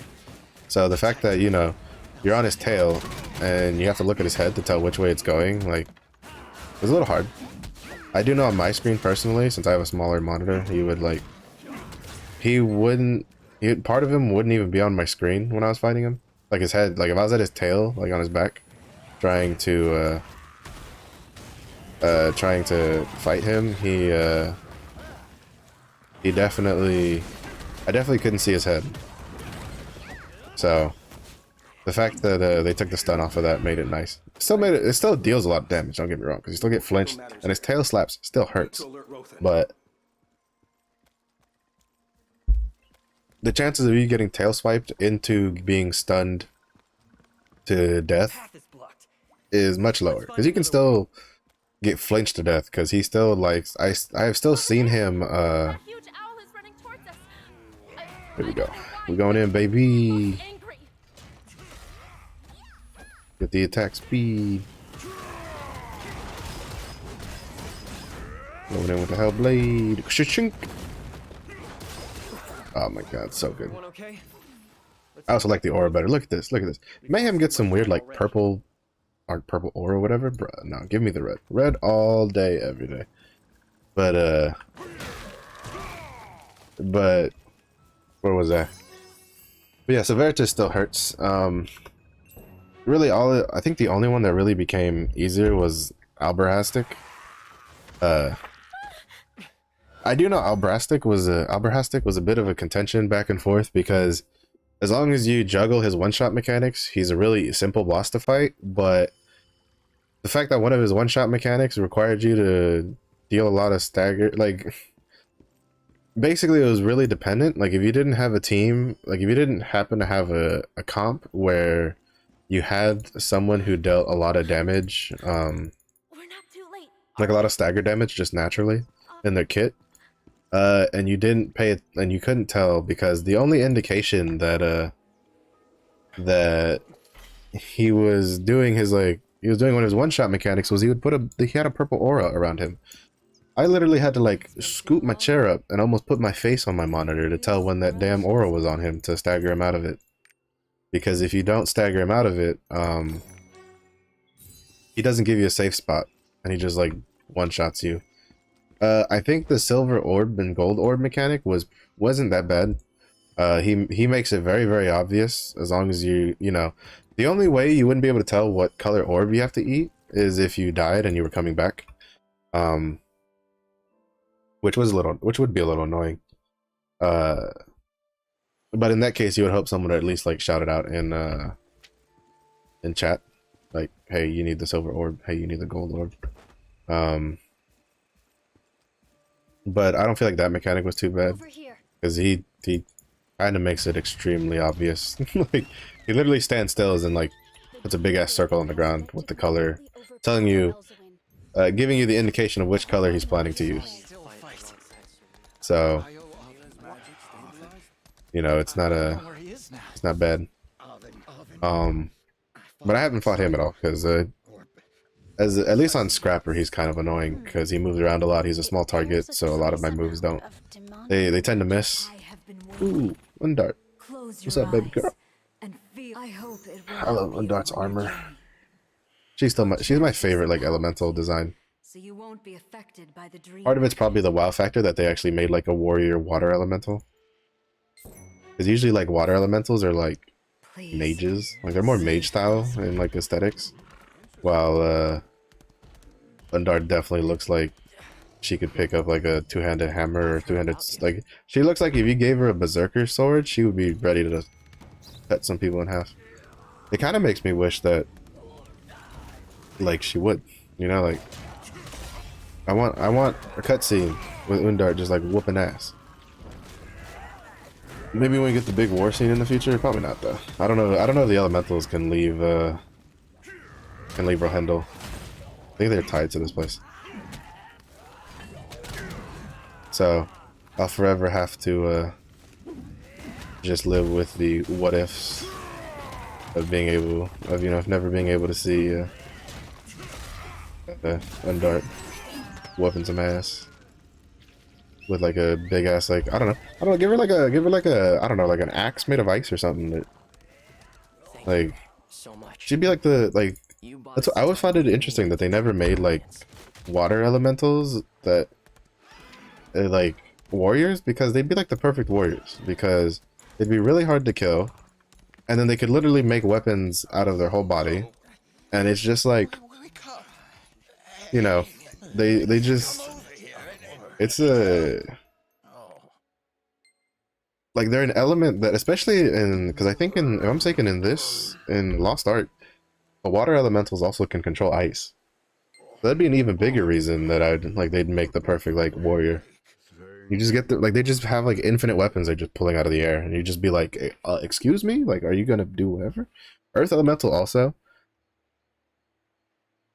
would generally make a good like warrior elemental because, you know, they just pull weapons out of the ground.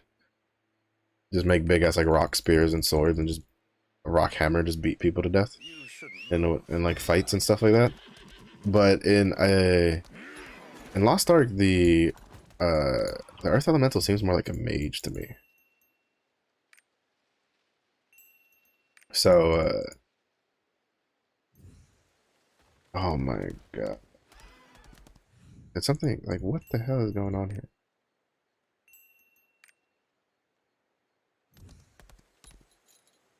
What? Is that really not the... Am I getting hit by something? Is that what's happening? Yes, I am. What the... Look, I'm telling you, whoever puts, like, ranged mobs next to the quest, like, NPC you have to talk, or quest objective you have to deal with, where you can't just, like, power through it, like, there you have, like, one of these kids. Whoever is the developer that's like, you know, we're gonna put these ranged mobs near them, sadistic. Sadistic. Like, look, don't take it out on me just because you're, you know, they gave you extra crunch hours on something that should have been done like a week ago by someone else. Like I like to imagine that the guy who did that, like, it was a case of these mobs were supposed to be placed on this map like a week ago, and now like he's forced to work overtime when it wasn't even his job to do it in the first place. And so he's like, you know what? All right, I'll put the mobs, and he just puts like 1 or 2 ranged mobs that don't completely reset when they're near where you need to like do your quest objectives and stuff. And I'm just like, my dude, please have mercy. Have mercy on me. I just want to play the game. But by the time we found him, he was ready. Oh, she's actually suited up here.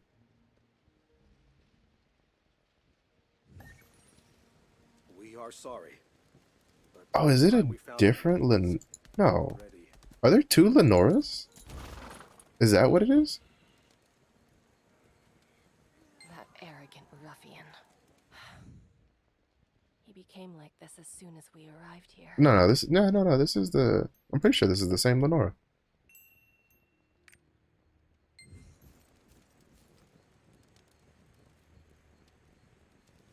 So did she just wear it like Everyone else when she's here?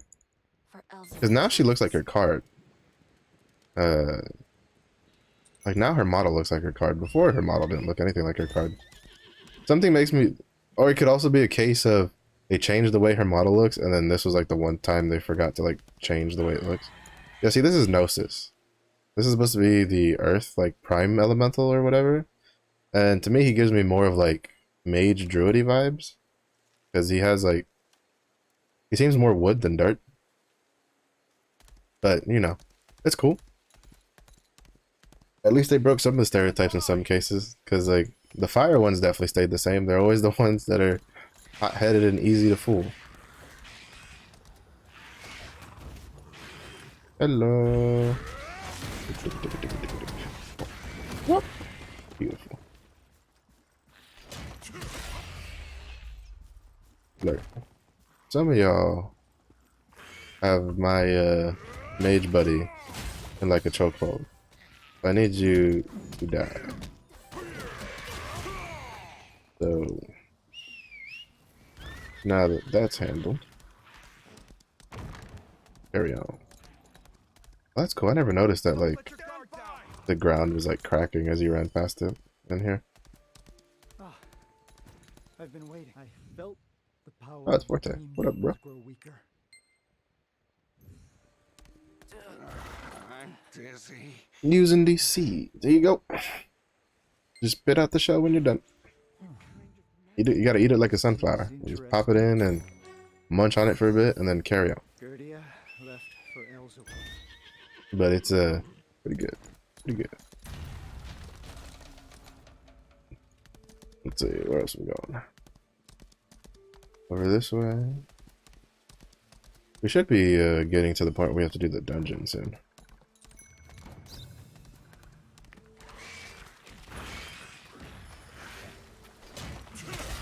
Wait, what?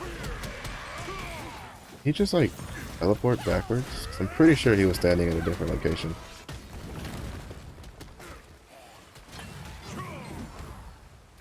No, he just moves around like a lot.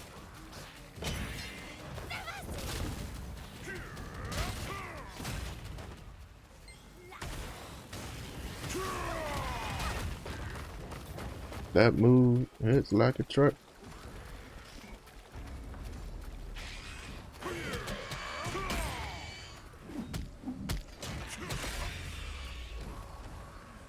I will say my main complaint with Berserkers is cooldowns feel a little... Granted, though, I also think it's just that Scrapper has really short cooldowns. Because Scrapper on both builds has like abilities that... Well, on both builds you use Charging Blow, which only has like a 6-second cooldown on it. So you always have a button you can push. And then on, if you're playing Shock Training build, you also take, whatchamacallit, you take another ability that I think also has like a 6-second cooldown on it. So it's like, it's kind of, it's really good if you like hitting a lot of buttons often. At least like right off the bat. Like I feel like other classes you need a decent amount of like swiftness and like some pretty good cooldown gems to really get rolling with it. But for Scrapper, it's definitely like oh my god, what hit me now? Oh wait, never mind. I didn't wait for him to stand up. That's what it was. I forget with him, you have to like actually wait for him to stand up, or else you kinda he stays in his like I'm dying phase. But yeah, no, it's pretty good, pretty good. I gotta wait for the boat. I gotta wait for the boat. So until then, we're going to admire the horse that clashes with my warrior's armor, because I can't dye this gear, so I am stuck with green armor on a blue horse. Because we didn't get any color choice with the horse. It kind of just is what it is. Oh. I too can emote on my mount.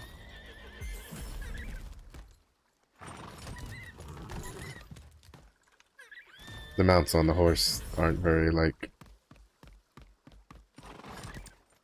over the top as they are on some of the other mounts.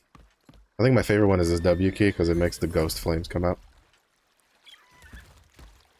To be honest, that's the effect that won me over with the horse from the packs, is like the blue flames coming out, because this is supposed to be like a demon like undead horse or some shit like that.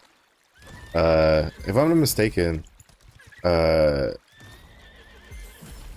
this horse like isn't exclusive to our region. If it is, then it's based off of, it's very closely similar to another horse that there's like a I guess you could call it, if you played World of Warcraft, I'd call it like the Lich King armor set, like, or Lich King skin set. Thanks to your efforts, because I came back to my senses. Because it's, you know, it's like a skull helmet and stuff like that, and it looks very Death Knight Lich King-esque if you've played World of Warcraft. And it also released with matching horses with like colors for the same, like horse color. It released with horses that had matching colors equal to the armor set colors. So, so it was very cool. And if I'm mistaken, the horse that's in the Vanquisher, or well, basically the horse that you can buy from the pack in Steam. By the way, I bought mine off the auction house because they were really cheap when I did it. I think that's the same horse. It's just they only gave us the blue model instead of giving us an option on which one we wanted. Because I think there was supposed to be like a blue and black one, a like white one with like some gray effects, and then I think there's supposed to be like a green one, like a black and green one. How dare she cast her wretched barrier around So it'll be interesting to see if we get the rest of the horses eventually. I also don't know if those packs are like permanent, or they'll end up like changing the packs down the line, you know, or at least the contents of the packs. I feel like that might be plausible, because I do know in the other regions it tends to be I'm gonna change to my chaos build for these first few areas. I do know that in the other regions, it was it tends to be that when something leaves the shop, it doesn't come back. And as far as I know, they didn't have like permanent things available, like even like with mounts and stuff. So if that's the same for our version, I wouldn't be surprised if eventually they whatchamacallit,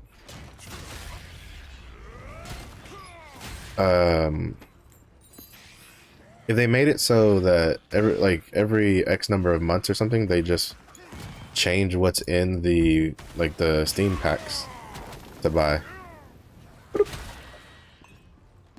Man, the delay on that explosion's like takes a while. I almost just want to like run the stone one on it just for the instant damage.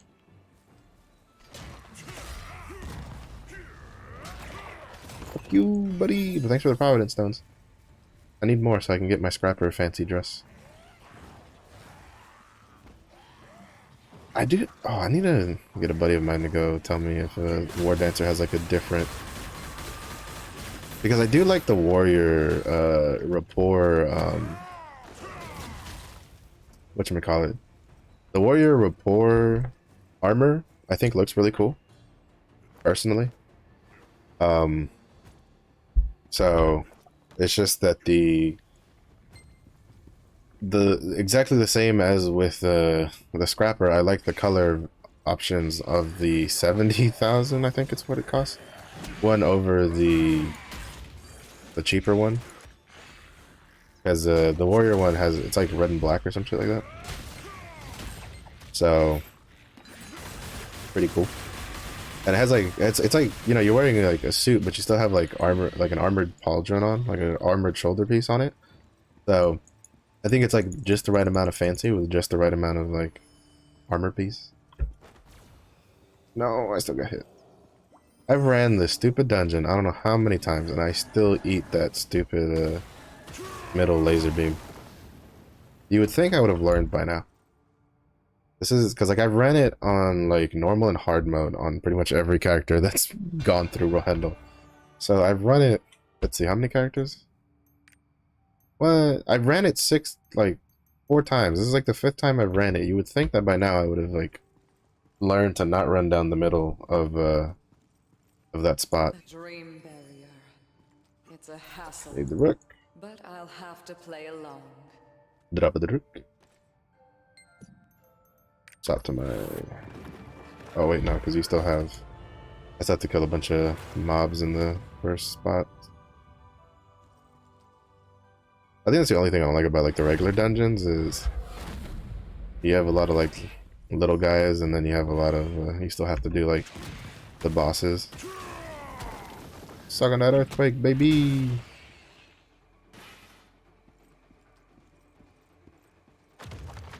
All right. How many times am I gonna get hit today? How much health am I losing before I even make it to the boss? A lot. Apparently. A lot. Got it. Like, this effect is cool and all, but next time just make it like a cutscene.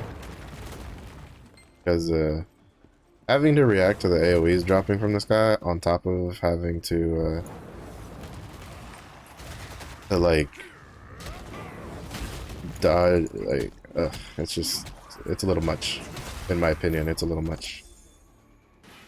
Like they should, like, I like the effect, so they should do just like a cutscene that shows you like them crushing. Oh, Makoko seed. Makoko seed. I never noticed it because usually by the time I look this way, the building's already up, and the building perfectly blocks it from that angle. And I'm more focused on getting into the boss fight. But also I'm just gonna save my berserker's thing for the knight, because he's kind of a pain. Protect my palace. Strangle the divine tree with a dream barrier.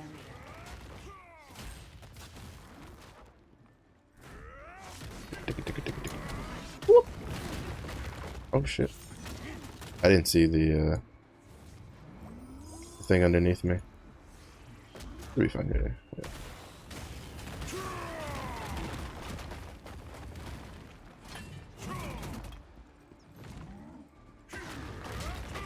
Shunk. That move deals a lot of damage. That move deals a lot of... Oh, I think that's the first one of those I've gotten. Yes. Yes, it is. Adrian's Ring. How many do we need of those? That's another 4-piece one. But that one is definitely RNG drop. That's definitely the first time I've seen one of those drop. Gerdia. Good old Sith Lord. I had a buddy of mine trying to tell me what, he was trying to, like, tell me, like, pronounce Gerdia's name. And at least to me, the way he was pronouncing it, I had no idea who the hell he was talking about. And then he's like, the dude with, like, you know, the evil dude, the evil looking guy. And I'm like, who? And then some other guy was like, oh yeah, the supervillain black cloak guy. And I was like, oh, the Sith Lord. Because I've always just called Gerdia the Sith Lord when I see him. I'm like, you should have just called him the Sith Lord. Granted, he also didn't know that he was called the Flame Keeper. He just knew him by the name Gerdia. And to me, like, I don't really register the name Gerdia. For some reason, I've always either called him Flame Keeper or I've called him, like, whatchamacallit. To me, he's always Flame Keeper or Sith Lord. No other option is remotely acceptable. Gotta get the knight.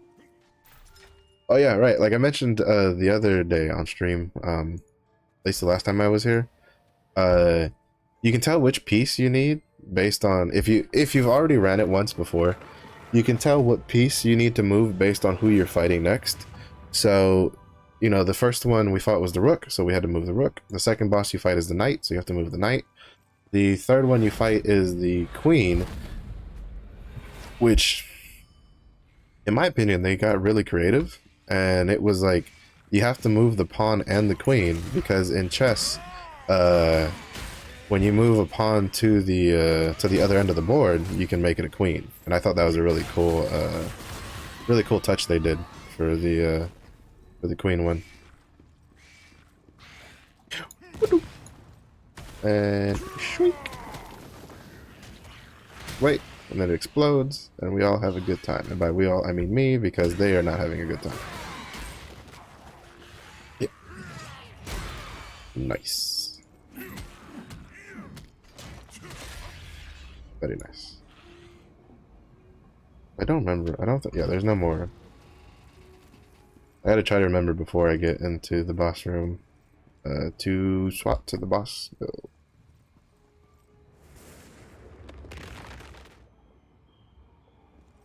I gotta wait like 5 seconds. 3, 2, 1. Boss build. Yeah, I'm gonna use the I'm gonna use my berserker stance on this guy.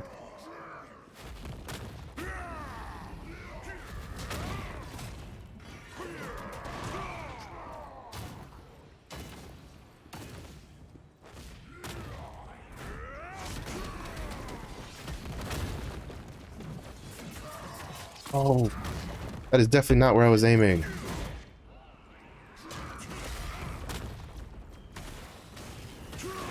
Oh shit. Oh, he's still taking damage though. We'll take it. We'll take it.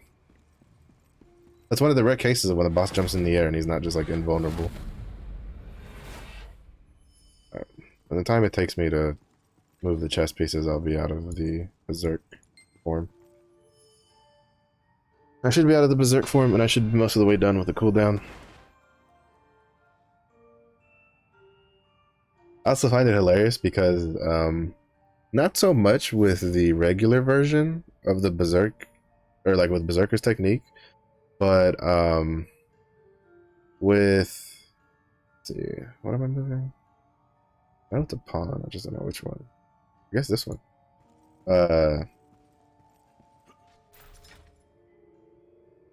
Here. The berserker's technique on Mayhem, when it opens up, the purple icon for your Z ability to me always looked like a mouth. Like it was just a mouth. Like and it's for the longest time I never realized. What the hell? Pick it up, buddy. I never realized that that it was actually a button. Because it also makes it purple for Mayhem. So it just looks different. Here we go. Vamonos. Because once we're done with this, then it's freedom. We'll finish this. We'll do the first two of the abyssals for the necromancer, like the Vern abyssals. And then I think I'll do the hard mode raids for this. So I'm also in. I am also not in my AoE thingamashig, but it'll be fine. Berserker has a decent amount of AoE in its regular stuff. Not as much as I'd like, but it has a decent amount. It has enough. It's passable. And then I also have the Lightning Fury engraving. Because I bought the... I was running with level 3 Lightning Fury on my Scrapper in tier 2. And honestly, it was really nice. So... But then I lucked out on here and I got a... Pretty early on I got an ability stone that had a...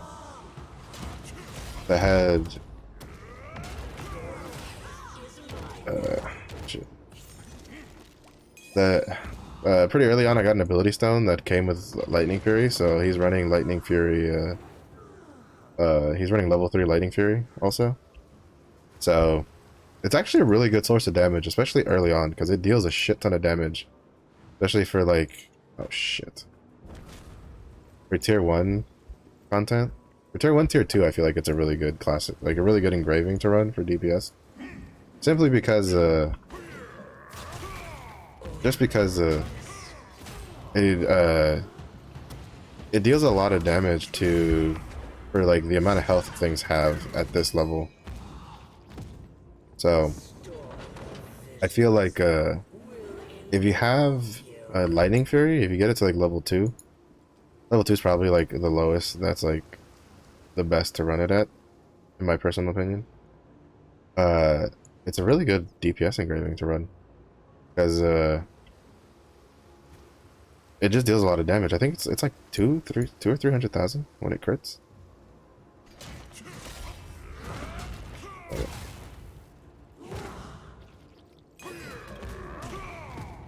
I forgot she does this like 3 times. Oh man, this is the one thing I hate about this boss is like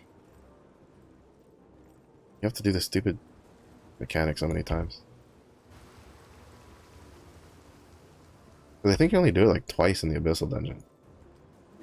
Pretty sure you only do it twice in the Abyssal Dungeon. Come on.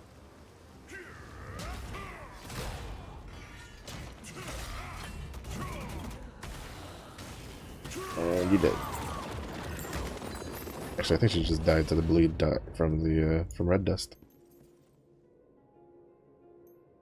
But yeah, it's it gets a little annoying in like the regular stuff because it's like holy shit, how many times do you want me to jump mirrors, lady? Yeah, so for this next one I'm just gonna save my Berserkers thing for the 3rd phase of Belshazzar. Because the first phase isn't that bad. The second phase, you get interrupted a lot with the stagger mechanic. And then in the... I'm pretty sure there's 3 phases in the normal mode. Oh no, we'll find out. Boop. Come on. Come on, come on, come on, come on, come on. Stop. This is just like a mob fiesta part of the dungeon.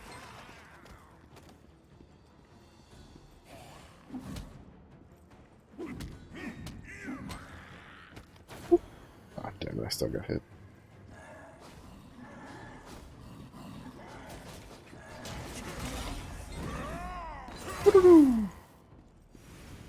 Here we go. Alright, next. Come on. You got whirlwinds with your name on it. You love to see it. Schwink. The douche. I was hoping that would kill him. Oh well. Oh, shouldn't have used that there.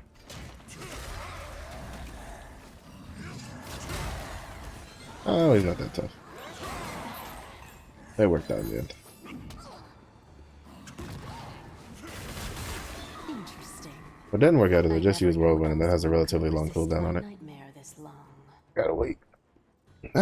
17 seconds isn't The that bad. poison of dreams has already started to seep in. And I got the quick recharge proc. The divine tree We're gonna wait for will a second, begin to rot.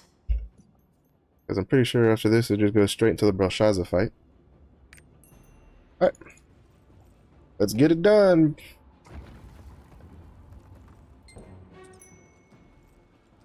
I think I might hone some more with the rewards from like the dungeons and stuff, and then after that I might do climb some more of the tower, because the tower is not too bad on oh shit, I'm almost done with that. Nice. The tower is not too bad on the Berserker so far. It definitely started slowing down where I left it. But it wasn't that bad before. Oh my god, double rings, really?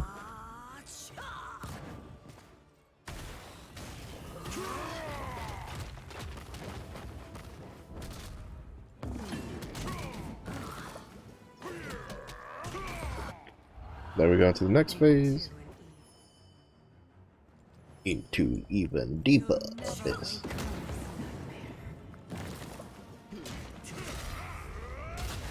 Schwink.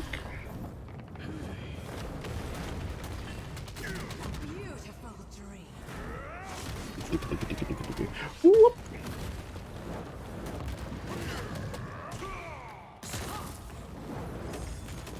The dream. Wait, does it? I thought the stagger was in this one. Does she have 4 phases in the dungeon?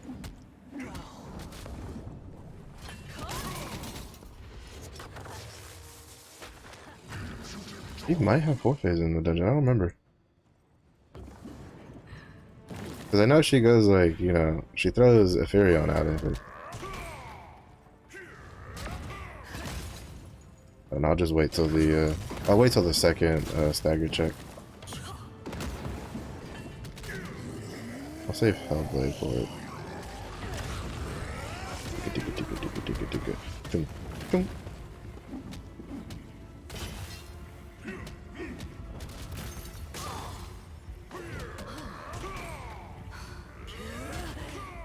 I probably should have saved that for the next stagger check one. Even though I don't think you can die from the stagger check in the regular dungeon, it's still a little annoying.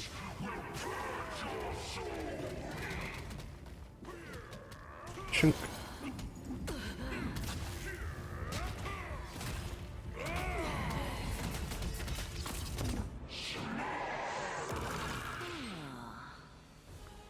Okay, so she does have like 3 phases, but oh shit, fuck that up because I wasn't paying attention.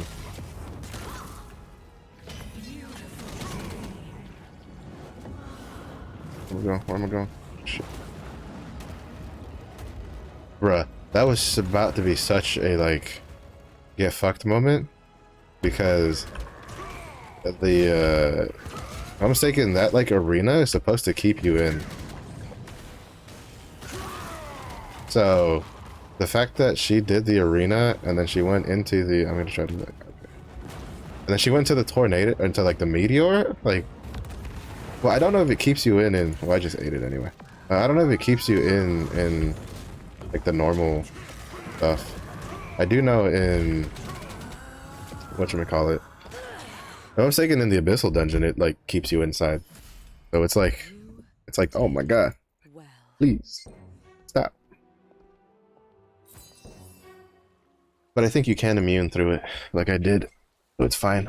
That's like, because that's another thing is that, so for instance, Alaric, I'm kind of just jumping back and forth here, but like Alaric has a mechanic where you have to someone needs to go and eat a frozen orb, or else it'll freeze like everybody in an entire, like a giant, like radius around it.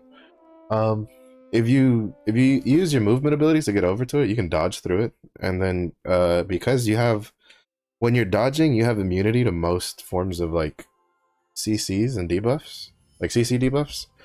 You can dodge through that orb and you won't get frozen. Granted, a lot of people tend to use their dodge to get to the orb because it's kind of like their first instinct is like dodge when they're trying to like move quickly. But if you're playing something like a scrapper, you literally have like both builds run one of the jumps. You can also be cheeky and do what I did, and you can like jump, dash, run, and then dash real quick to get the second dash through it. For one dash classes, I would just use whatever movement ability you have to get over to it and then just dash through it instead. Because if you get frozen and he happens to hit you, you're going to take a lot of damage. And that's no bueno. You have our thanks. Gotta play it manually. And then after we come back, we'll do rapport with Azina, because even though nobody talks about it, that's a way to get her legendary card, and she is one of the cards you need for the Lights Awakening card set, I think is what it's called. So that'll be handy to get. That, and because I'm still not high enough to continue my report with King Thyrain yet. I need to do her report quest on I have it on my scrapper, I just haven't done it yet, so I can continue. Because Sasha and Arthatine and Beatrice and Trixion are the two rapports that I can remember off the top of my head that have they have whatchamacallit, they have Giant's Hearts attached to their rapports, so they're worth getting done. Oh right, I gotta go listen to her over by the window. In a window. So with this, we'll be done with Rohendel. I'll do some honing after I do my rapport thing real quick. Now, from this moment on, all Sylvains will fight against Kazaros for the Sweet. sake of Rohendel. What should we do? This one. I need to go get that Starlight song, but I'm afraid that it'll cost a lot because I think it costs like Ganea coins, and I'm kind of running low on those high C chests. Those high C coin chests. Okay, I can still get both done. Sweet. And you know, since we're here, we'll just do the rapport quest for her. Because, Good time. to be honest, even if she didn't have her legendary card, I would definitely still do the rapport. But she also, I think she also has something else that's good. What else does she have? She has a focus rune, which I think for sorceress, I think they use that.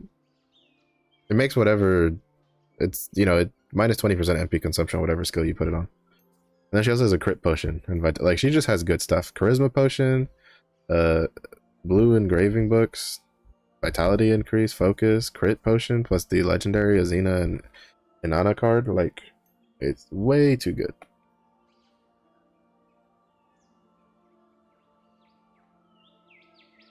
And here's Lenora. Like, I'm kind of confused, but why her model looks so different, but it is what it is. All right, so we have the Yorn one. I don't think we can get to Yorn today. We'll try to get as close as we can, especially if that stupid thing doesn't give me shards. Okay, please stop double clicking today. All right, so we're gonna go over here to the honing. I think I can hone the gloves with that. I think it's only enough to hone the gloves with that. Because I need like 1600 for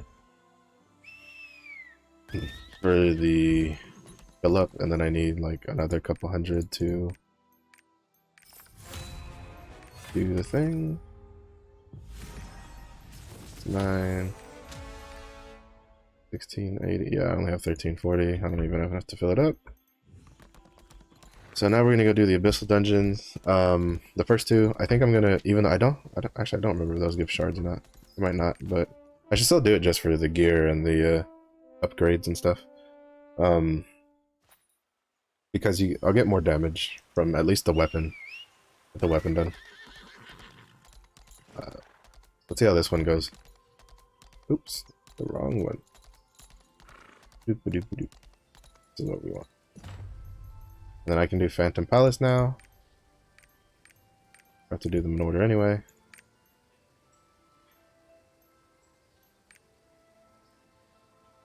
Or do I? What is this? Alright, that's really weird. So, like, I haven't done... I'm pretty sure I haven't done this dungeon on this character before. Or else I would have, like, coins, but it's not giving me this thing, the can enter. Did I do it in my sleep? Did I, like, sleepwalk through the first dungeon? No, I haven't ran it, because it's Marshfu and Demon Taco. I have no idea. Oh well. We'll see how this goes. The first one's not too bad. Actually, neither of them are too bad. The second one can be a little tricky with Garm's Howl thing if people get a little too greedy with the orbs.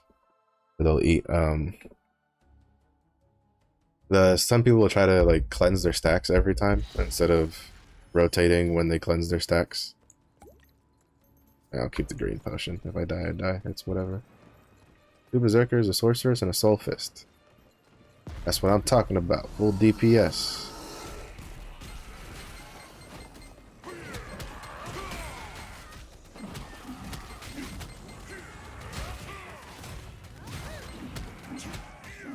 And either neither of us have our classic rating between me and the berserker, or he's running a technique. It's probably that neither of us have our classic rating. Oops. I don't get why if I tell the game to skip the dungeon cutscenes, it doesn't like auto skip the abyssal dungeon ones. Oh well. It is what it is.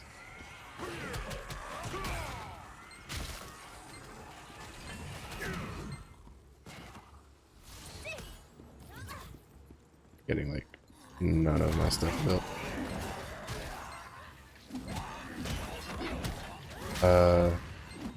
Is the soul fist like? No, I mean she's 570. Oh no, someone in here is really strong. And it's not the berserker because it's the sorceress. Okay. The sorceress is doing her weekly legendary card run. I am okay with this. That is a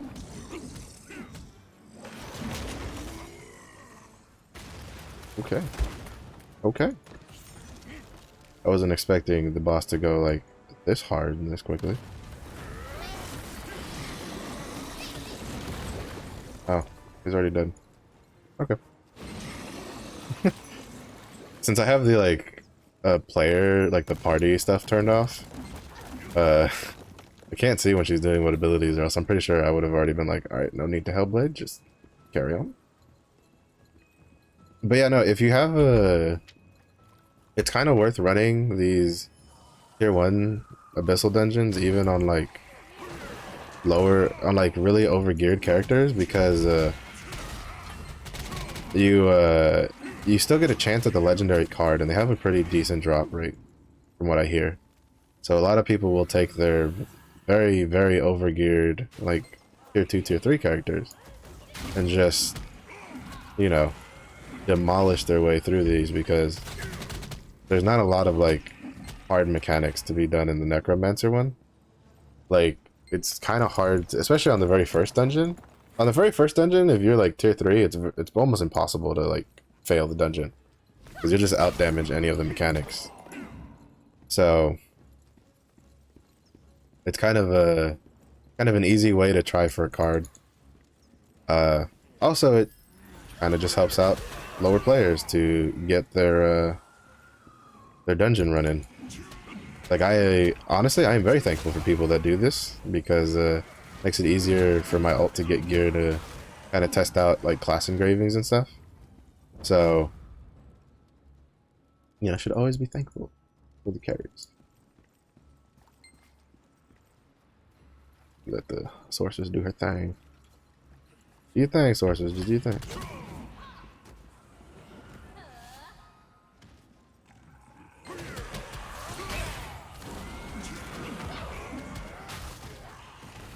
We go.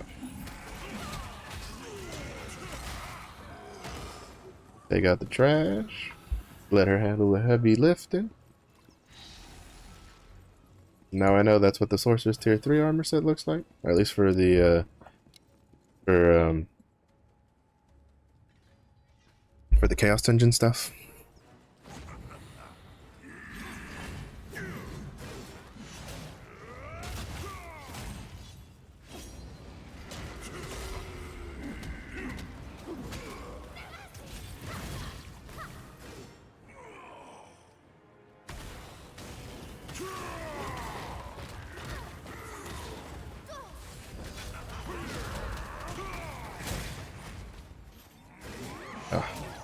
I tried to like counter that. I tried to counter it like the last second also.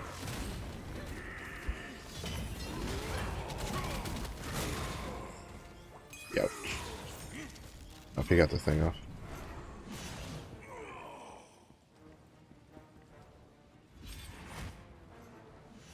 So we just wait by our orb.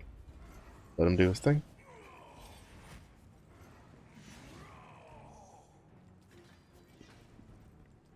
Come on. Don't spread out too much, because then he won't come to the orbs.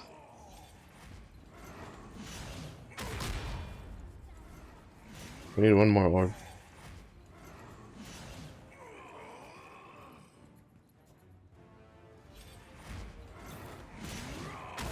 Oop.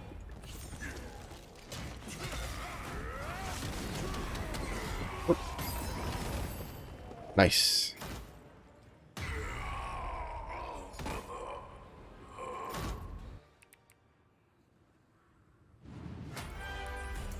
Give a buddy, and then on this character we're gonna buy it to try to get the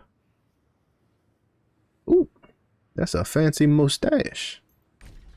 We're gonna buy it because I want to get more accessories for I want to give 1,000 harmony shards. Beautiful, exactly what we wanted.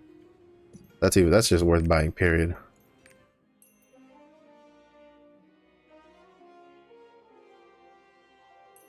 So we'll see what accessories we got. Hopefully we got some good specialization Berserker's Technique ones.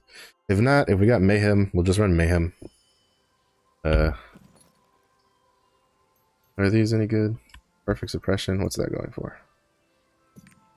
That's 50 gold, it's 50 G in the pocket. 50 gold, hopefully that sells. Sight Focus, I'll just learn that because that's useless. Nobody's going to be buying that. Alright. What do we got? Let's see. First we'll go through these. Awakening, that's not too bad. Blunt, I'm not going to worry about that for now. Gomancy, again, not going to worry about it. Not going to worry about it. Not going to worry about it. Alright. Crit Swiftness. Crit Expertise. Of course you put Specialization on the Mayhem one. We'll keep the Mayhem one for now. Crit. Berserker's Technique. Crit Mayhem. Jeez, that's useless. Swiftness Mayhem. Specialization Mayhem. That's not a good combination. Specialization Berserker's Technique. Domination, get out of here. Domination, get out of here. Endurance, get out of here. Specialization Berserker's Technique. That's alright. Looks like we're running our Berserker's Technique. Let's see. 2. Yeah. Yeah, we'll have enough to run it there. I can throw that over. The stats aren't super amazing, but they're still better than nothing. I'll hold on to the 2 decent Mayhem ones. Because we'll do another... I'm gonna go get my weapon, and then we'll do another run. We'll do the second run. Now. Oh, shit, those are the same. But that's fine, because these have 2. Um, it's swiftness. Which one of these is better? That has 103. Okay, so I should have the first level of Berserker's Technique. Yes, that's all we need. Perfect. Fantastic. I will dismantle this. I'll also dismantle these because I'm not going to use these. I think I may have... Nope, I still have extra left over. Perfect. Oh, this one had Berserker's Technique anyway.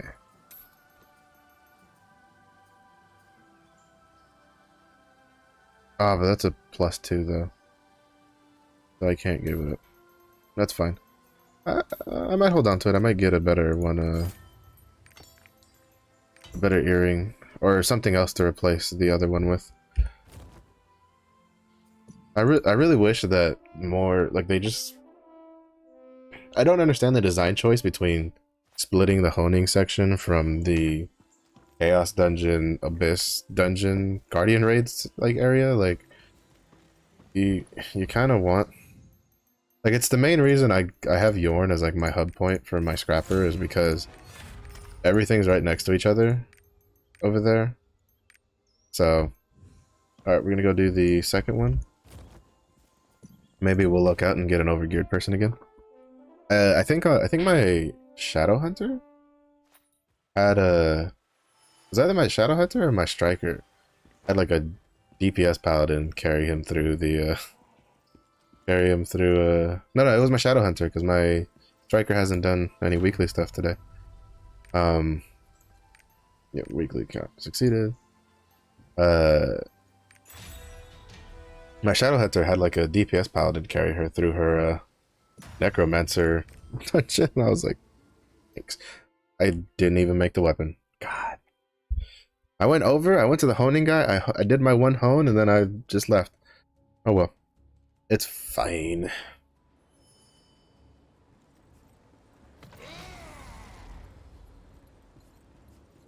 Ooh. We're all tier 1 here. Actually, no, I think she might be tier 2. Oh, we're all tier 1 here, so we're gonna have to do mechanics and everything. Yeah, buddy. Hopefully, as long as we're not too greedy with Garm's orbs, it should be alright. Garm's probably like the hardest one to get done.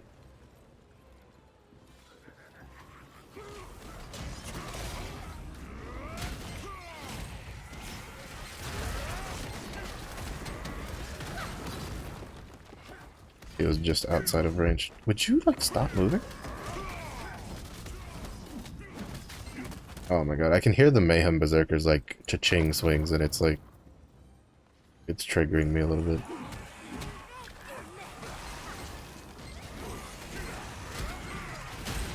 He like a grudge level 3 Mayhem Berserker? Like, he's dealing a lot of damage for being a Mayhem, like a tier 1 Mayhem Berserker. I'm actually just curious. Like, he's 340. No, he's just Mayhem. I guess Mayhem just deals a shit ton of damage in tier 1. Like, as a base. Watch it have been like the Striker or something instead. What is the Striker? He's 560. It actually might be the Striker.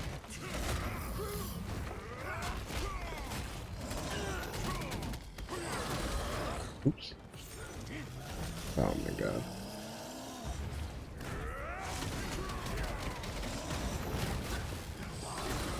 God. Watch out! Hail swipes suck so much. My god. I'm just eating everything. I'm not used to, like, Berserkers, like, timings.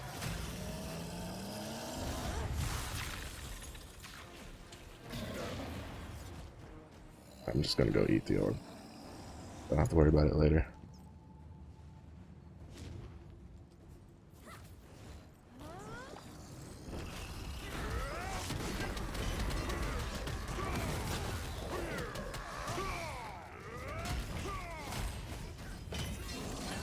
I can hear the cha-chings. He's paying the bank, people.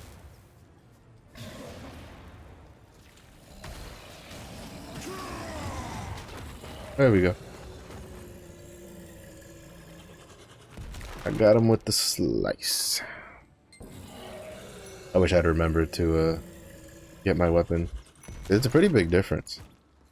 Because let's see, like this, like the blue weapon gives you 2.9%. Does he? Do any of them have the purple one? He doesn't. Do you? Well, he's got this one. But yeah, see, like the legendary one gives you like a 9.8%. Like it's a pretty big difference. It is a very big like damage jump.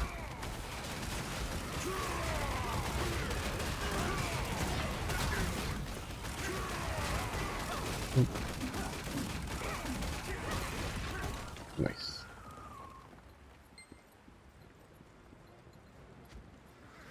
Alright, so for Sigmund, I'll have the I'll have my Berserker mode ready.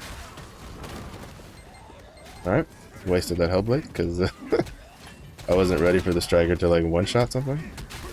I also think he's playing the what is it, the Death Blow, I think it's called? The Glass Engraving? Where it deals like a shit ton of damage. Like you get 4 orbs as a striker, and then your esoteric skills like just they'll use all 4 orbs and just take a shit, and like they'll deal a crap ton of damage. It's I do know it's like it's the build that everybody likes running. I run esoteric flurry because I like using all the different esoteric skills. I think they're pretty cool.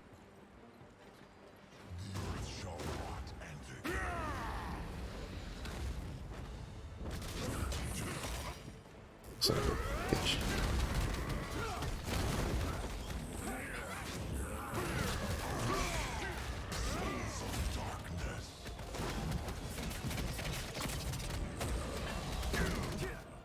Oh my god, I was just stuck there.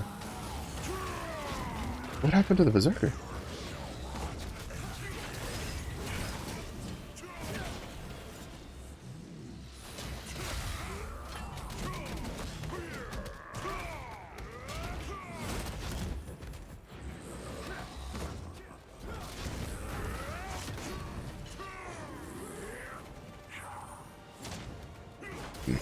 Get out of the puddle, you coward.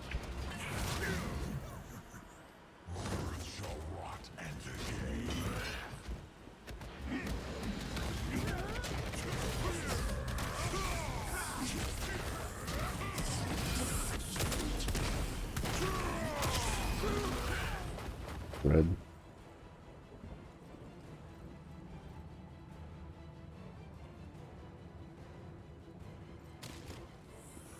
I don't think you can make it in time. Yeah. It's a very tight, like,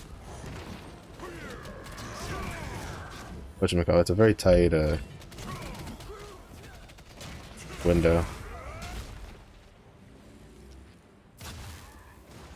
I guess he got hit by that. Oh, shit. He just moves way too, like, you're a necromancer, Sigmund. You're not a fucking, like, cross fitness guy.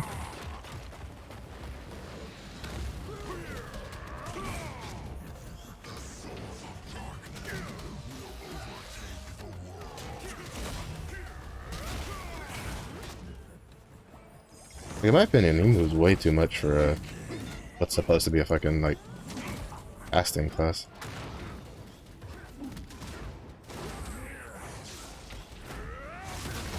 Oh my god. Like, I got body blocked into that movement. One of these days we'll stop fighting him in the corner.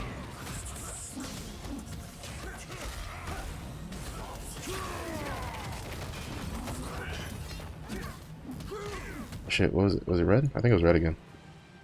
I didn't pay attention because I was trying to do the stagger.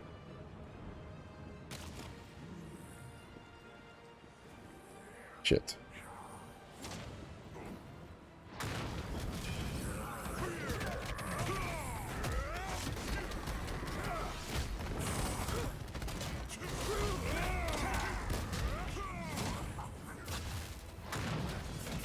Oh shit, I wanted to save that for...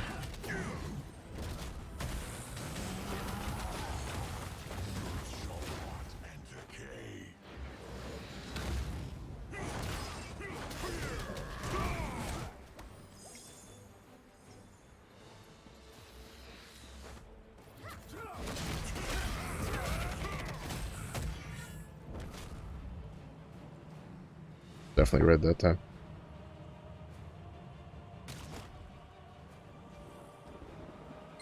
Oh, we got it. Nice.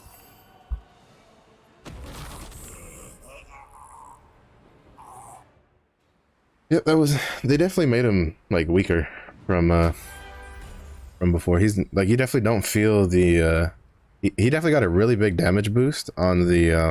I feel bad for him. He died at the beginning of that fight. He definitely got a really big damage boost from before the nerf. When he would do his when you would have to go for this for like the third phase, like, because you had to do it twice anyway to get the kill, because I think he needed like 8 orbs of the right color to die. So you basically everybody had to get it right twice to kill him the fastest. Now I think he only needs 6. No, I think he might still need the 8, because I'm pretty sure we all got the right color twice in a row. But the damage buff he gets is definitely a lot easier. Like it's oh, not easier. It's a lot more no, yeah, it's a lot easier. It's a lot weaker. Before, if he got to like the third phase, he was like smacking the crap out of people. Like if you didn't kill him in the first 2, his moves would just start destroying people, and he would just start fucking speed of light squirrel just flying about. It was kind of insane. At least that's how it felt the first time I fought him. Ever since I've tried to fight him since, he's been pretty easy. So we want one of these. One of these. What was it? I think it was the helmet. Yeah, one of these. I find it interesting how like the helmet gave you like the chest piece gives you the least amount of like strength. One of these. Let's just make the whole set. It only costs silver, so it's kind of whatever. All right, equip all of these because we're going to move shit over anyway. That's the Oven card. That's the epic card. Let's see if we got anything. I don't care too much about the epic cards. Allegro. All right. So we have Master's Tenacity Barricade. First doll I don't use. Barricade Expert. Broken Bone Fortitude. Hit Master Spiritual Ocean. If we end up having to change to Mayhem, that's going to be a good one. I just realized I never used my Awakening in those at all. I keep forgetting it exists for some weird reason on this character. Okay, are any of these any good? Expertise, garbage. Crit Berserker's Technique. It has less for the same slot, so no. Expertise in turns, that's garbage. Crit Swiftness Mayhem, that's really good. It's over here. Crit Dom Mayhem, nope. Specialization Berserker's Technique. Yes, because that'll replace the earring, because that's what you want. You want more specialization on your when you're playing Berserker's Technique. Endurance. Oh man, that would have been such a good one if it was something else. What else we got? Swiftness Berserkers, Specialization Mayhem, Domination Berserkers, Domination Berserkers, Domination Mayhem, Expertise, Swiftness Berserkers. So we're able to stick with the we gotten really lucky with the Berserkers accessories so far. That's nice. So we have, look at that, 28% Fury generation. That's nice. I think there's only one. No, we're all like, the only thing we're missing is specialization on the necklace. But aside from that, it's all good. I kind of want to get a little higher. Another perfect suppression. That'll be. The first one still hasn't sold, so we'll see how that goes. Someone put up a bulk at 49 gold. Way to be a hoe. I'll put it at 50 gold again. Someone will probably buy it. What is this? heavy armor. That's for me.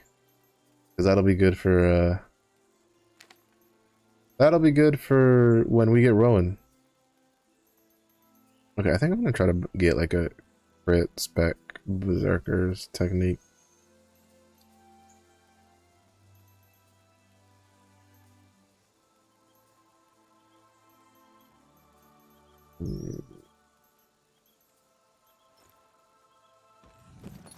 Let's see. What do we get? Crit domination. Swiftness expertise. It's, I mean, like, these, honestly, this is like the worst thing you can do with those. Like, trying to get 2 stats plus the engraving you want, plus getting it to like +2. But it's fine. We have level 1 Berserker's Technique, which is really all we need. No, I'm mistaken. You don't really go higher than +2. Do you? Actually, let me double check that before I start talking out of my ass. Where's the Berserker's thing? Did I close it? I did close it. So dumb. I'm super dumb. Berserker, Raid, Berserker's Technique. Yeah, level 1.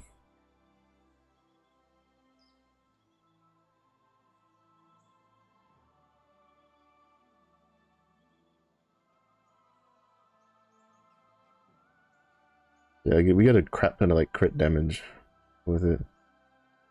But I think engraving wise, you only really run like 1 level of it for the most part.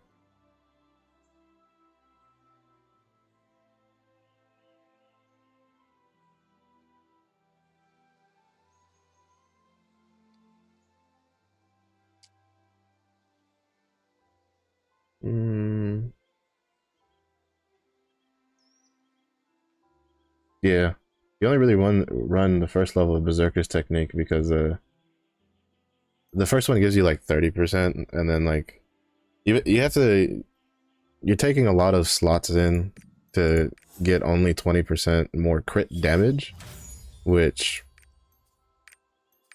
you're better off just getting something that boosts all of your damage, because when you're outside of when you are outside of your Berserk form, you're not going to get a lot of you're not going to have high crit rate, because the only reason you have high crit rate as a Berserker's Technique, or like as a Berserker period, is when you're in your like Berserk form, and like Mayhem are in it all the time. So wow, I didn't realize that was such dog shit quality. 3.6, but I think that's only like a 0.1%.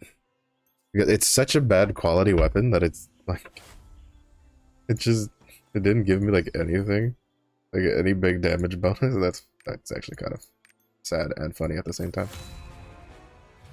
All right, we're gonna go do some Shadow Tower real quick. God, I hate that they're so like, just put them next to each other. Put them next to each other. Nobody's gonna like point fingers and be like, "Oh my god, I can't believe you didn't put the stuff next to you. You put it next to each other. It doesn't look good aesthetically." Like, nobody's gonna say that, and anybody that does is gonna be told to shut up by everybody else. Granted, in the future, it's not gonna matter, because in the Korean servers, they just got a on the latest patch, they just got a bunch of, they got a menu that let them queue and like party find from anywhere, so then I won't have to worry about all that crap in the future. Eliminate enemies, AoE, named monsters, enemies, boss. I need to remember enemy, named enemy, boss. Okay. Oh, I gotta run to the stupid circle back here. I should just make this whole room like spot that you can change.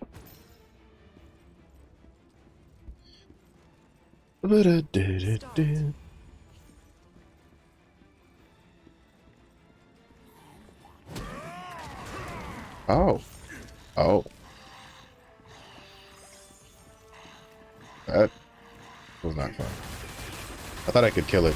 Cause you can kill the other ones, like that are in like the dungeons and stuff. I thought since it was a kill the enemies. Oh my god, they almost body blocked me into it.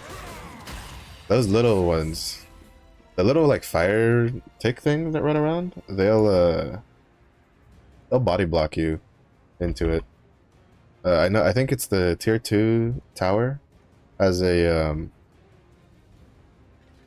survive room where you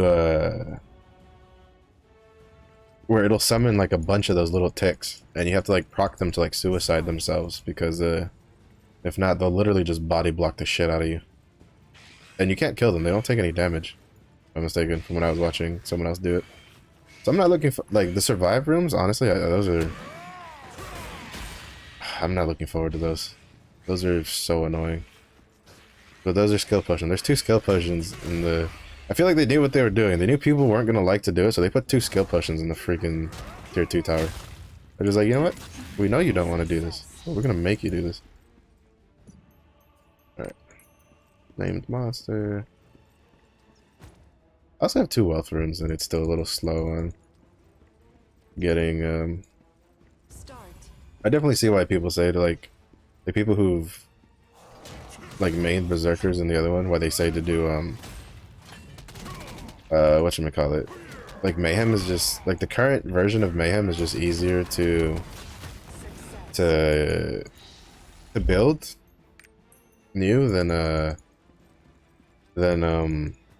berserker's technique is, because mayhem kind of just works because you just get like level 1 or 2 mayhem, then you get like level 3 master's tenacity, then you get a bunch of like swiftness, and you just like wreck shop. While with berserker's technique, it kind of has the same thing as the demonic impulse for it's actually almost exactly the same. The only real big difference between how demonic impulse shadow hunters play and berserker's techniques play is that shadow impulse you know, it well, shadow hunter goes into its demon form when you do when you play it. When you know, when you're doing demonic impulse, you have an actual form you change into, while berserker's technique is just the, you know, it's just a amped up mode with an extra ability that you get to use. But demonic impulse, it's like the build stats are the same. You're getting a lot of specialization in an attempt to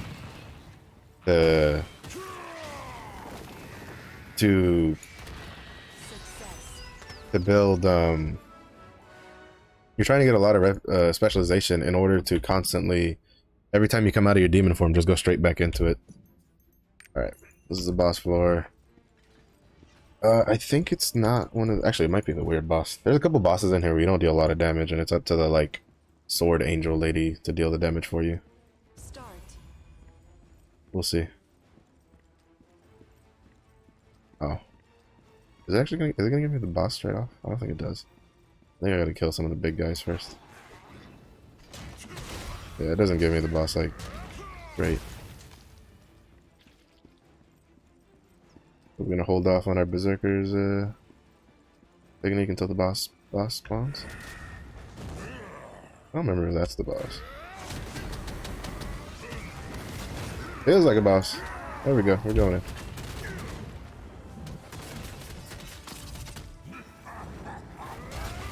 Which one?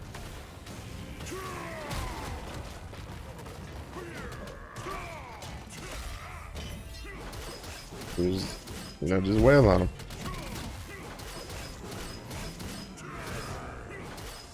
I think it'd be pretty cool for berserker's technique if it was like you got to like you could whatchamacallit, you could build meter while you're in it, and you're like fighting this depleting meter, like you're kind of like refilling it while you're doing it, kind of thing. All right, we're gonna stop. We're gonna re-enter. We're gonna look at what's we're gonna see if there's any harmony shards, because I think that was the 420 floor. I'm only 460 at the, well, I'm 460 something at the moment, so we're gonna see how many more harmony pouches we have that we can do. Alright, so there's 2 more in floor 24.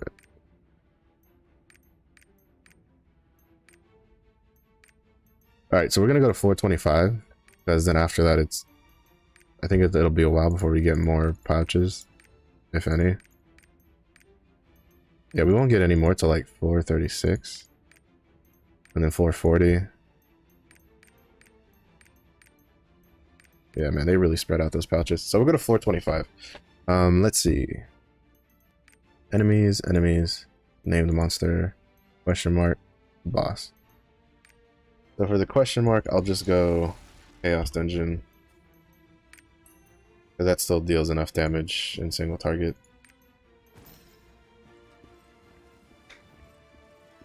While Berserker has decent AoE in even in the single target build, at least what I'm using, some of his AoE is still a little slow. I completely missed that. I can't even say like that was the game. Like that was just me. That was just bad cursor placement. Also because I underestimated how like small that that AoE is. Oops.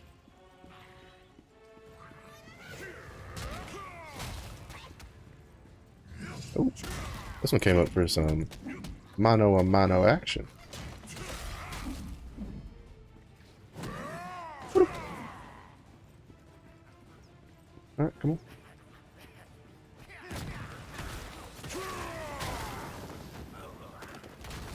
God, that move is so satisfying. If it wasn't for the fact that I'm pretty sure that, well, I'm like 90% sure the, I think it even says it on the tripod that you only take, like, targets only take one of the Cerberus hits as like damage. Let me see. Overcharge splits the spirit sword into 3 branches. Oh, it doesn't say it here. I'm pretty sure that, I don't know if it says it somewhere or if they like, or like people tested it and they know that they know it that the Cerberus does not like eat, like if you took it to like a Guardian raid and you try to use the Cerberus on like a really, like say like Veritas or something, it wouldn't work because Veritas would only take damage from one of the lions.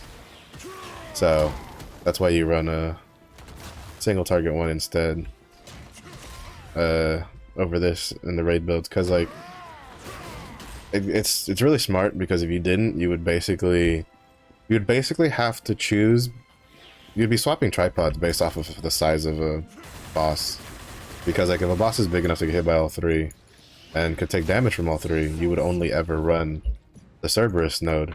While if you just made it where targets only take damage from one of the Cerberus, one of the triple lions, then at that point it's not a question of how big is the boss, it's a question of, am I fighting a boss or am I fighting a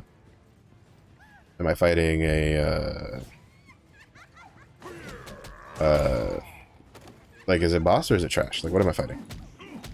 So chunk, chunk. What chunk, chunk. Oh, you bitch. That was rude. Oh shit, I didn't want to hit that now. Move, move, move, move, move. I know I'm supposed to change builds, but I'm in fucking aggro mode.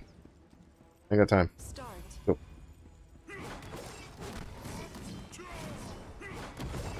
Oh, this is the angel one. It'll take forever for them to start spawning. Come on, hurry up.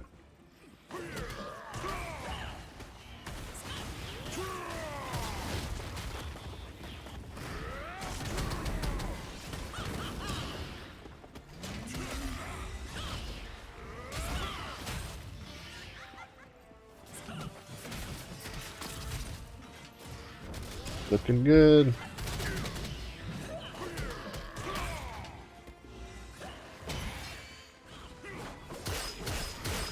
Cha-ching, cha-ching, cha-ching, cha-ching. We had sales today. Today was sale day.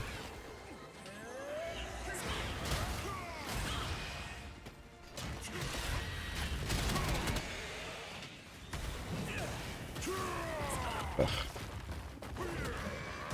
Stupid angel like betrays me more than helps me. Keeps pushing the small mobs out of the way.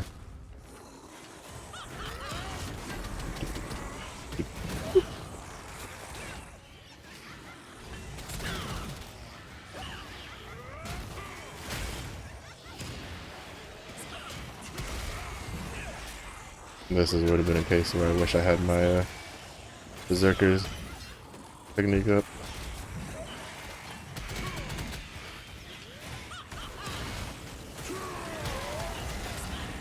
Whew, that was a good lineup. They all lined up for that one. Oh shit, I forgot about these guys. That hurt. Oh my god. Get away from me.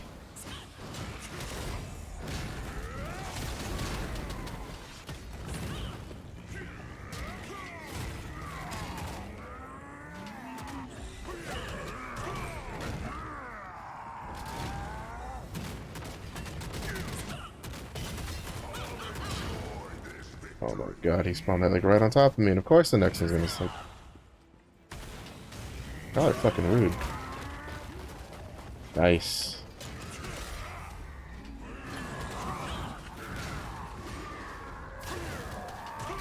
Nice. I forgot how crazy that floor gets sometimes. Holy shit. Caught me off guard. 1 second you're having a fun time just demolishing all the fucking small guys, and the next thing you know, you turn around and there's a big ass fucking fireball hitting you in the back of the head. That's insane. Start. Legitimately insane.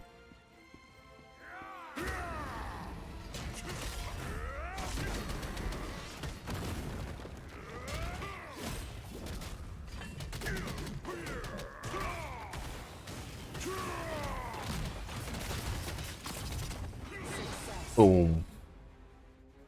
And we done. Because it takes way too much to get to the next batch of bags. That should give us a decent amount. I think that'll get us to like... That might get us a plus 10? Plus 10-ish? Somewhere around there? We walked out with 9,000 shards. We still have, the Rohendel hard mode dungeons to do, which we'll do after this. I've saved my Guardian Souls because he still had a couple days available for rest to accrue. So not bad, not bad. Go home. Alright, it probably won't get us to like plus 10. It'll probably, I mean, it'll get some of my stuff to plus 10. But it's still going to be a little slow going on the shards. There, plus 9.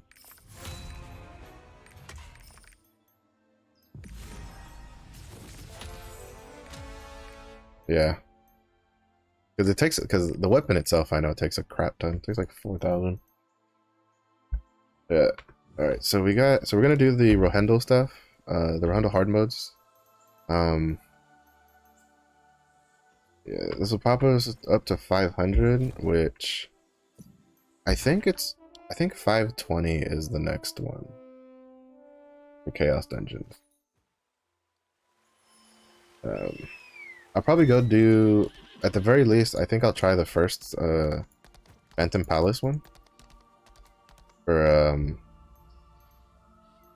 Rohendel 460. Oh no, it's 500. So yeah. So we'll do the Rohendel hard mode dungeons, and then I think that might get us the last where is it? The last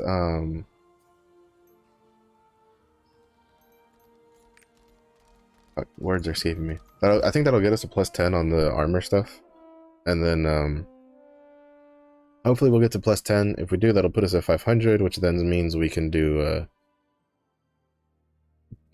we'll do the 500 Chaos Dungeon. After we do the 500 Chaos Dungeon, we'll see how far that pushes us. I'd like to try to save my Guardian raid. I'd like to accrue more bonus until I get to the tier 2. I think that's a bit of a that might be a bit of a stretch because this will be like day 3. I think I have 3 days accrued already. So it might be a bit of a stretch to try to get that to like basically hold on to that for that long. We'll see though. We'll see what we can get.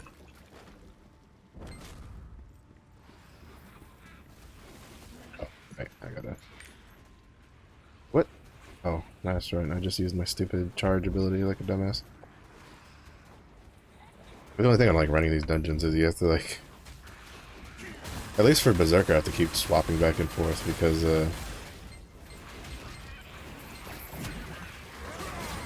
there's just it plays like night and day difference between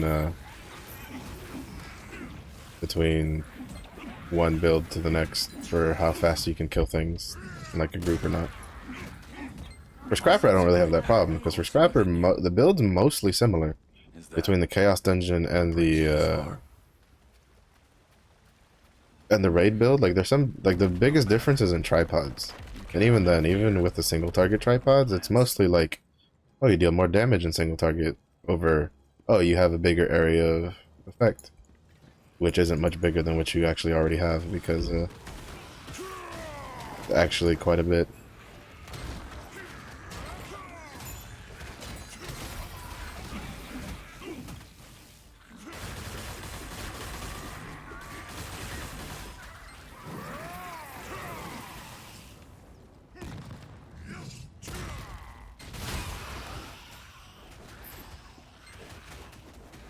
Well,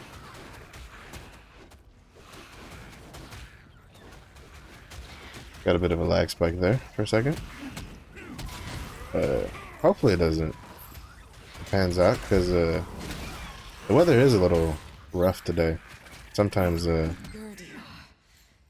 He knew I sometimes the internet doesn't like to play nice. must have sent me elsewhere. Do, Go do, ahead. do. I will follow you after I disarm this crude trap. Holy shit. Those basic attacks hurt.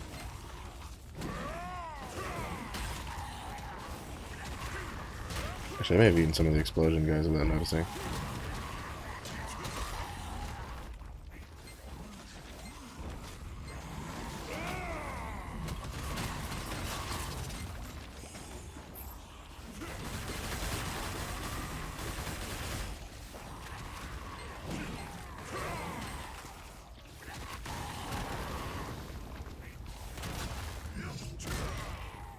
Oh, I pushed the wrong button.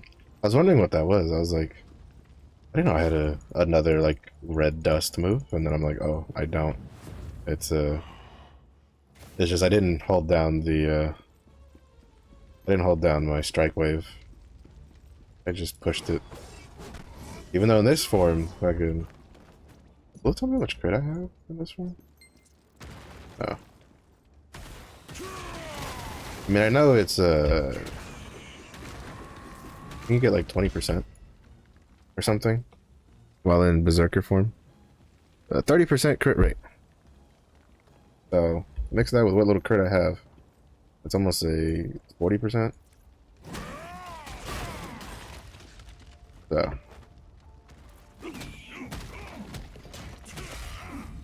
it's a pretty decent amount of crit rate.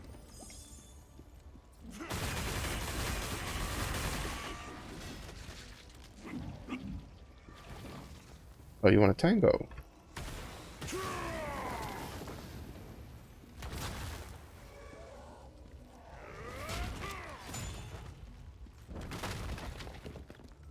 You saw it too. I think I still should be able to. Forgotten city of the Sylvains. Cooldown should come up by the time I make it over there, I simply want to restore so I can everything le swap. back to the way it was. Even though for him, like he summons a lot of like little shit around him. It'll be fine. Yeah, I see it. I still don't have enough Elemental's magic specialization to unfocused. I wonder why. Stall them. build up like I the shall bar lend you my as power. fast as I would like.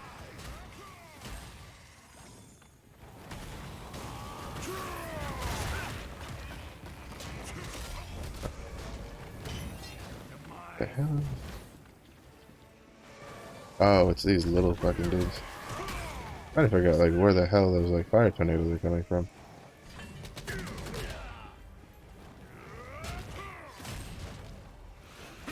Ooh, are you kidding me?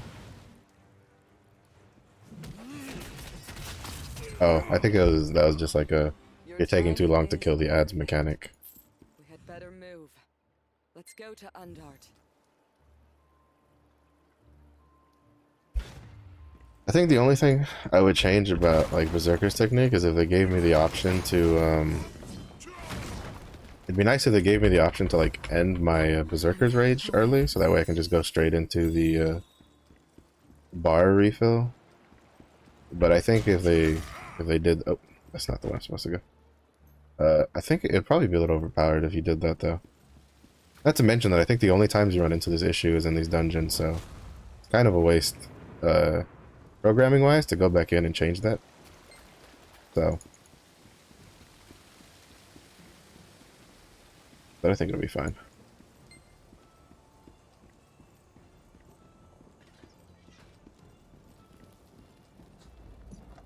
Yes.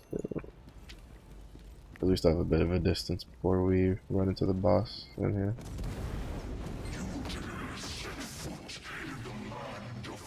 The fuck did I get stuck on that? Like, I swear to God, the rocks in this game, they have such an enormous hitbox for no reason.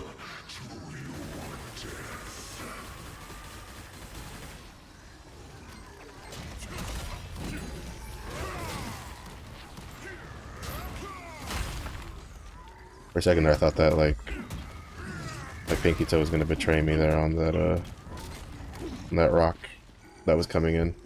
I saw it hit the ground and I was like, please don't. Luckily it didn't.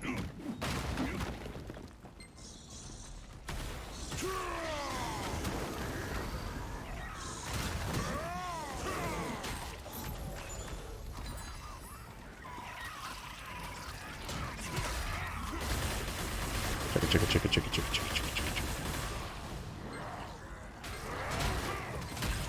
I bet. Oh, he jumped forward at the last second. Oh, that actually worked out a little bit though, because the last bits of the spin came out on the rocks.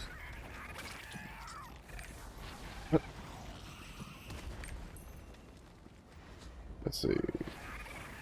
Try to get all the other things to spawn. Oh, come on. That's BS.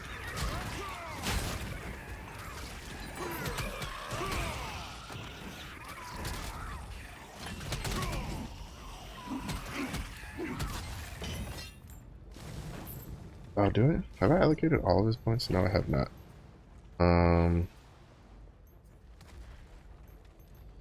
Raid. That's why, because I don't have enough points to get the attack speed one. Okay, that's fine. I still kind of wish you could like set this up in a way that the skills you have on your hotbar are like at the top, so I don't have to go like looking for what skills I'm using. I imagine that's probably also something that just gets like easier with time.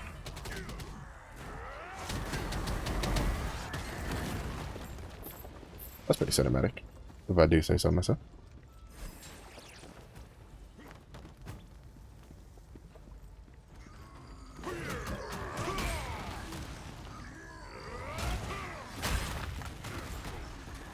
Alright, like, bruh. Unnecessary. Absolutely unnecessary.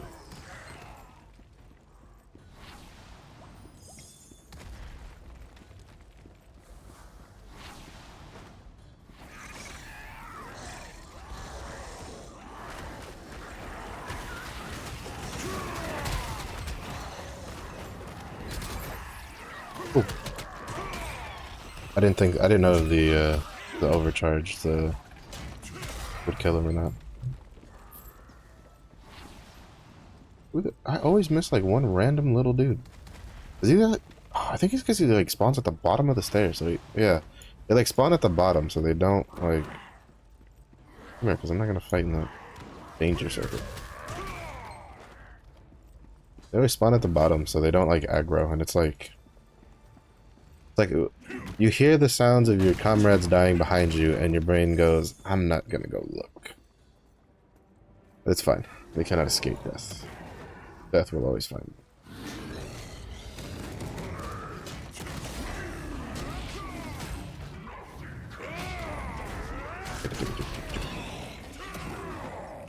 I'm not very good at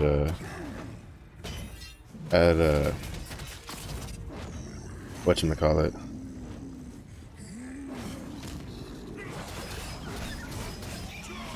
Timing the heat thing.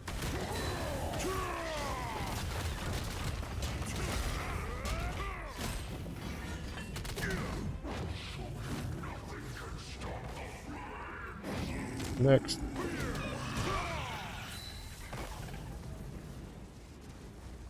Boom. Aw. I was hoping I could kill him with the like, at least with like the stabbing the sword in the ground maneuver.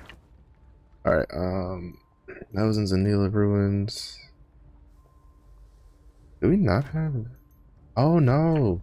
I thought we had 3 in here, but we don't. It's because the other one runs kind of like a dungeon, but it's just the freeing of the storm elemental lady in her like storm temple.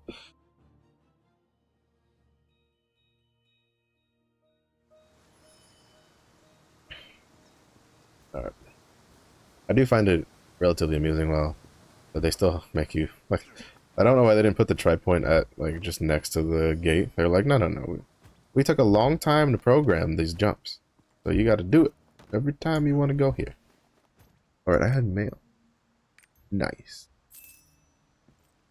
Hopefully the other one also gets bought soon. Alright, this is the one that might get a little dicey because I'm not very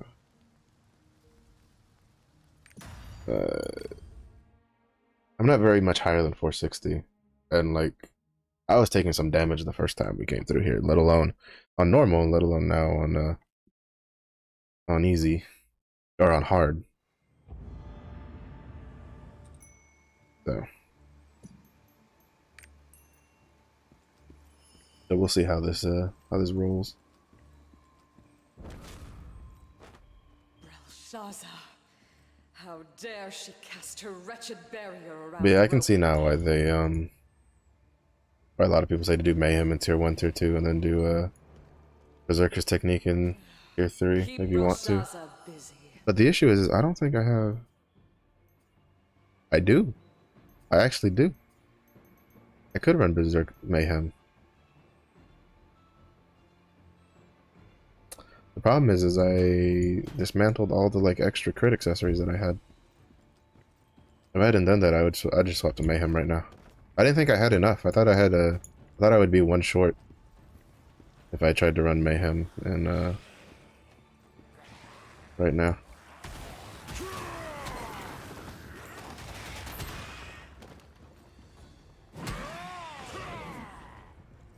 I think I might try it anyway.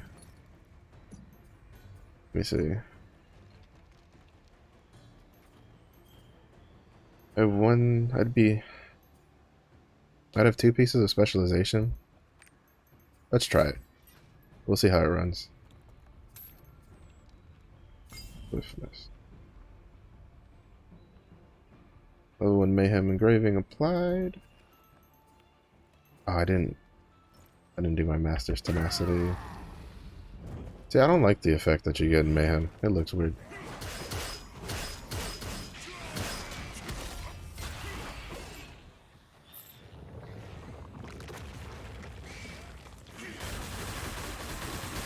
You sure do fucking attack real quick though. That's for sure.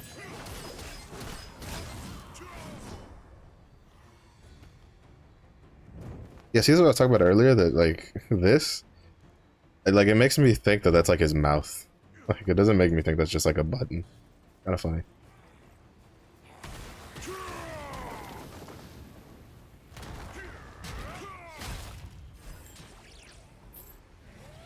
Come on.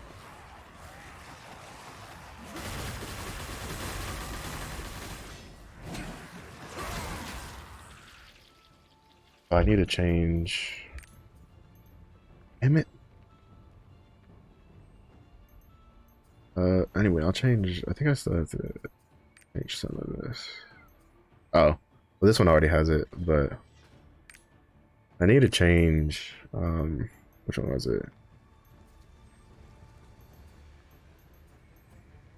I think we keep Tempest Slash. I think Wind Slash gets all changed for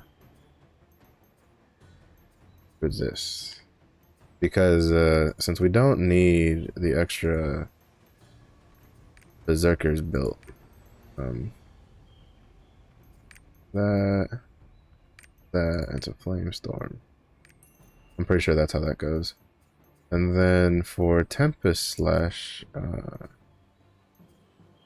I'll just go into Quick Prep. And then I can... There's still a Wealth Rune on it. I don't know what to change it for, though. I guess with Rage. And then... I will unequip that. What's the stagger on this? Mid to high? I'll just put a purple overwhelm on it for now. I'll save that.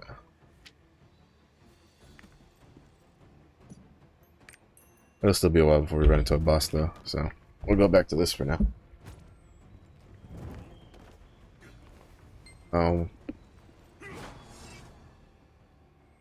We'll still see, because I still kind of don't like... I don't like the way Mayhem looks. Okay. It's the one thing I hate about... what the fuck, bruh? Get me the fuck out of here. Like, are you serious right now? Like, holy shit.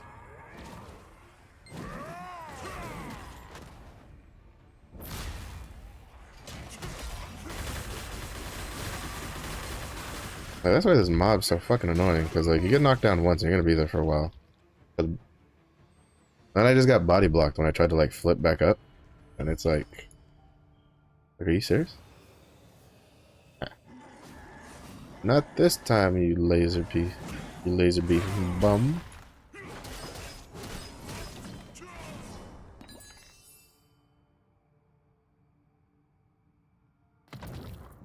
We'll see how this plays. I still kind of might try going back to Berserker's technique and The dream bed. higher stuff. It's a hassle, Where is the... but I'll have to play along. Actually, I still might just go back to Berserker's technique anyway. To be honest, the only real reason I'm even doing this is because this is, it's easy. Like, it's easier for these dungeons because I don't have to micromanage my stupid Berserker meter.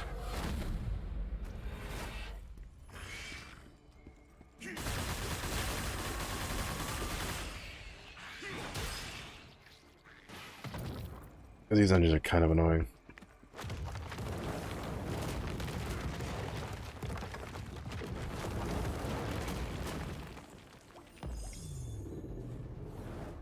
Also, a big thing to note for Mayhem is you only really use the green potions, because the reduced healing kind of cucks you a bit too much. Oh, no, well, I shouldn't use that.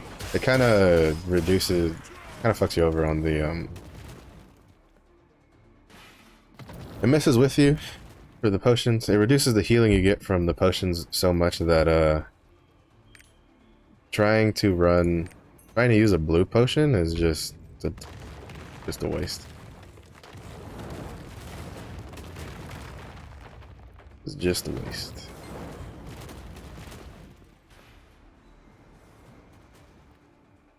Hello.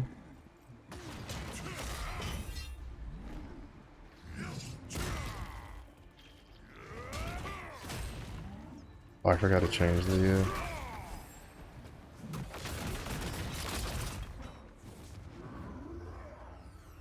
There's another tripod I forgot to change.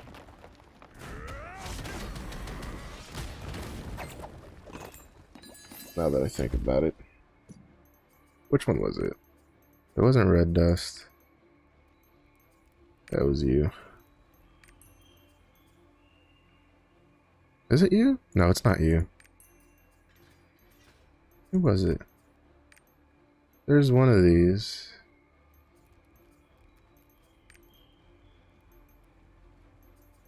Finishing strike, maybe? No. There's another one of these that has a... There's a tripod that...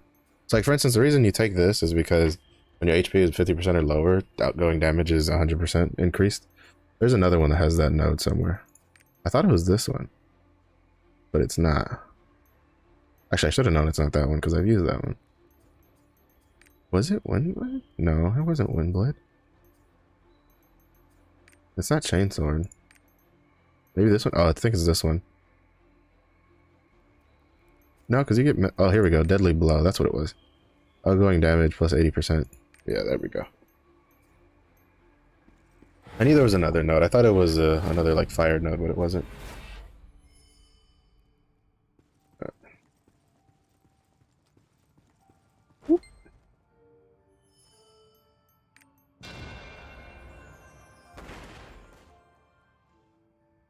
Let's see, horse over here.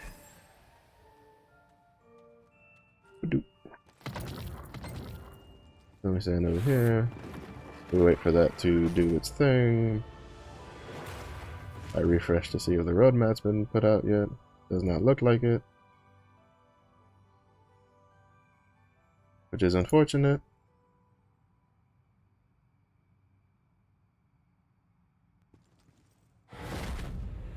I'm waiting for the stuff.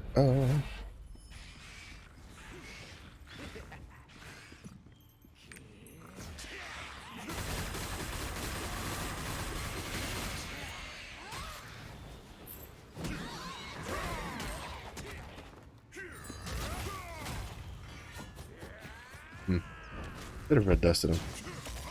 If I could, like, land it to save my life. I need to get better at aiming that.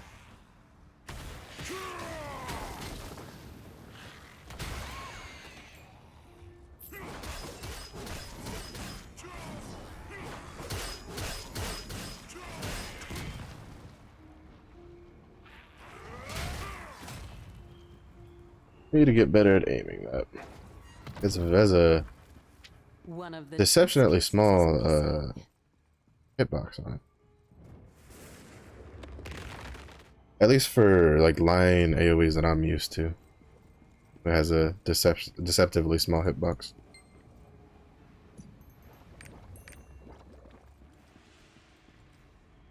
I just have to get used to like opening with that. I don't know why I'm not, because I know that like Scrapper literally starts with the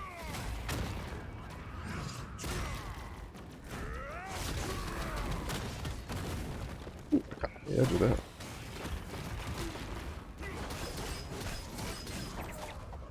Scrapper has the same thing. I got these Judgment to go into the thing. Another Phantom Knight card. I've been having pretty good luck with Phantom Knight cards. Got another Guardia card from that. On hard mode. Too bad you don't use them for anything. Oop.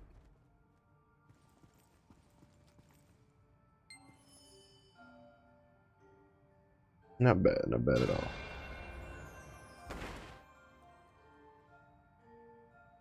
Let me see. Where is the pond? I need to move.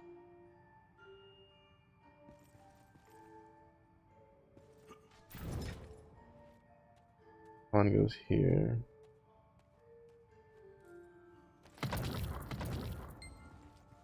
And the queen.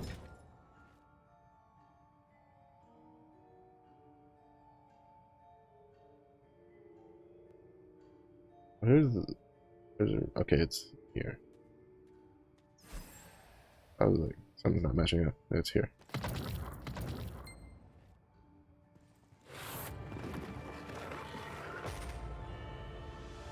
Chunk.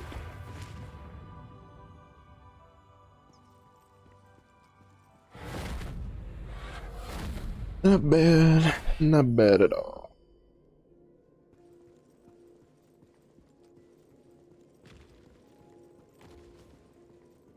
By the way, if you're hunting for Makoko seeds, if you go into one of these mirrors, they take you to a secret room that has a Makoko seed or two.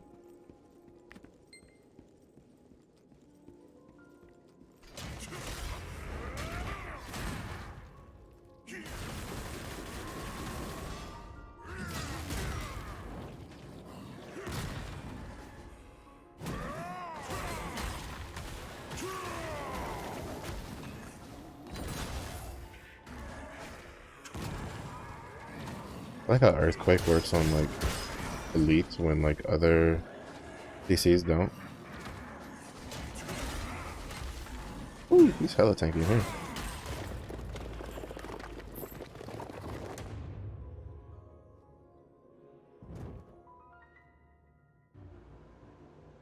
Gotta do the slow backward.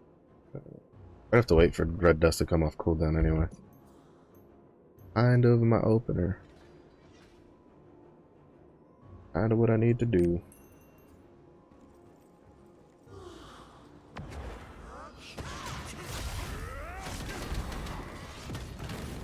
Oh my god. You really have to move out of that? Shit. I also need to just get used to that being a thing because I've heard that a lot of tier 3 bosses have stuff like that. Oh. I've always chosen the wrong side when I try to do this. I think in this mode it might just be constant what you get. Like the order it goes in.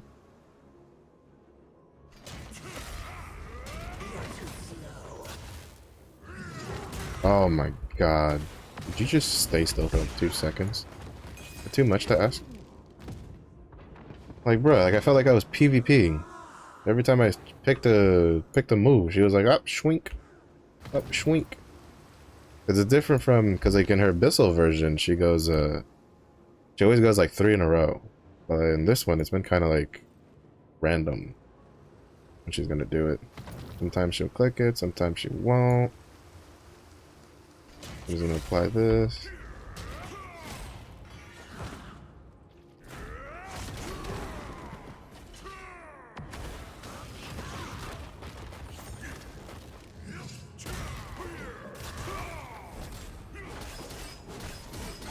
Okay, whew. That was a good, that was a good timely stagger.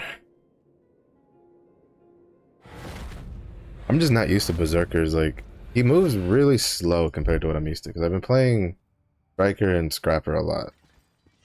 And he's... I'm much more used to, like, very quick moves coming out, like, very quickly. And...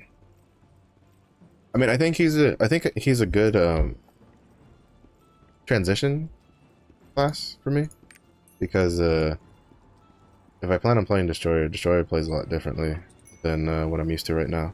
But, like, Destroyer plays slower than this, if I'm mistaken. So I'll need to get used to the speed of abilities and stuff. Ah.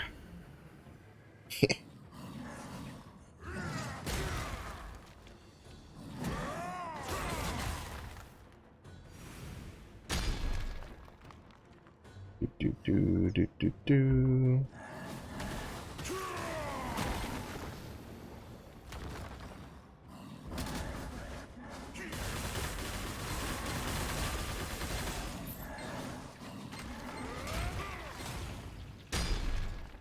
One's a big boy.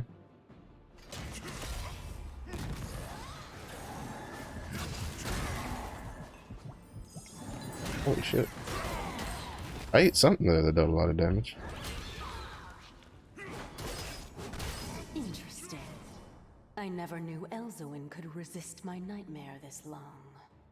It's like mayhem keeps you low, but Poison of dreams has it also already gives you. started Let's to see. Actually, I'm spread. curious. How much damage reduction does it give you a level 1? The divine Yeah, tree it gives you came to minus light. 65% damage reduction. Like, and something there hit me and like almost chunked me down to dead. Which means even at full health, that probably still would have chunked me down to almost dead. Whatever I ate.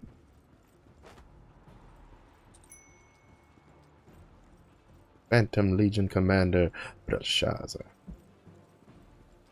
God, her Legion raid's gonna be insane.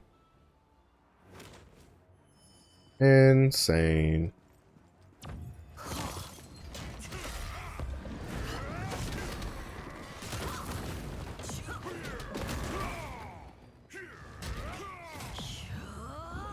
I missed that, like, butt end a lot. For the, whatchamacallit. Like, the second half of the finishing strike, I tend to have a hard time hitting it on, like, small targets when I'm doing it from, like, that weird angle. Okay, I still got it. Oh my god. You just had to go and burn it over there.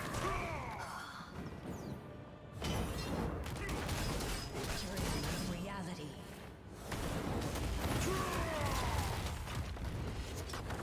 Oh, nice. Got a Lightning Fury proc. You'll never wake from this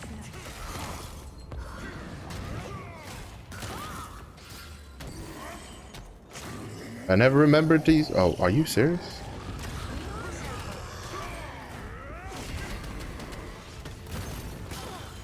He basically just... Okay. I am like 90% sure my mouse was like aimed on the boss and it still shot it behind me. Like, I've been seeing people have that like issue. I've been seeing other people who are like, I don't have that problem. But a lot of times the people that go like, I don't have that problem are also people not playing like classes that have like melee classes that have the stuff you have to aim. God damn it, like, stop! Just fuck off, Hyperion. Like, you're not helping. You're becoming more of a nuisance than anything because I'm trying to freaking kill the boss and you're giving her like iframes. Dude, that's so annoying.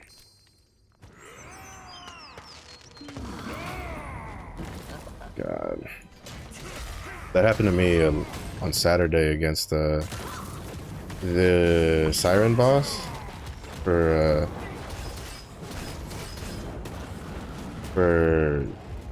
what is it? The Sirens boss on the Gate of Paradise. I thought I was safe, and I thought the mechanic was over, the one-shot mechanic, and I took a step out of the circle, and then it like one-shot me, and I was like, oh, that wasn't done. And so I paid the price. Yep. We got through that. So now we'll go back to Rothan.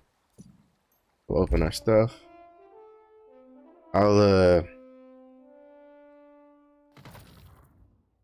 I'm gonna swap over to, well, I'll do this, I'll open this, I'll do some enhancing, or honing, as it's called in our version. I think, pretty, solid. I think we should get a good amount. After that, I'll swap over to, the scrapper to go to, whatchamacallit, oh. I have to open the bags. Open, and woo! Very nice. All right, we're gonna speed home. Okay, that's definitely not getting us to Less 10. Or, yeah, I'm pretty sure I'll run out of shards. Yeah. I think I'll be just shy of shards at the end.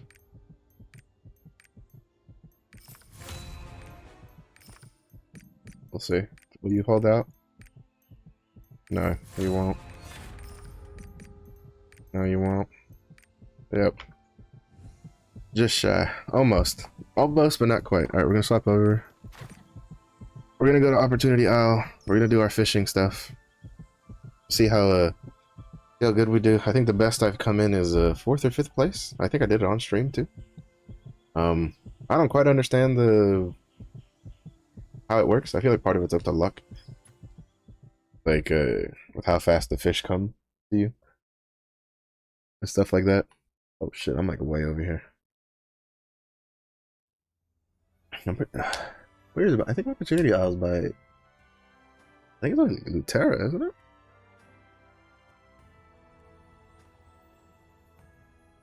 No, it's not by Luterra. I think I'm thinking of a different one.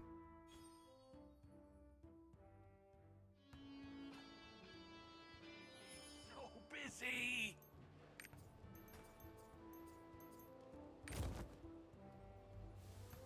The Opportunity Isle is over by Shoeshire. Which one's by Luterra? Oh, I was thinking about the last time I went to Tukey Isle. That's what I'm thinking. Last like 2 times I went to Tukey Island or Tukey Isle, I forget what it's called. It was like just south of like Luterra. Another day of hard work. I may be biased, but this is very Turtle baby. I love the turtle like the turtle dash animation. Fantastic. Top class. 10 out of 10 would ride a turtle all the time. I'm waiting for there's a turtle mount in like the Korean version that's like it's basically like a war turtle. And I think it's a swipe mount, like you gotta pay for it, cash shop. I'm waiting for that one to come out so I can get that, because that one has a really cool dash animation too. Very, very cool dash animation, that one has.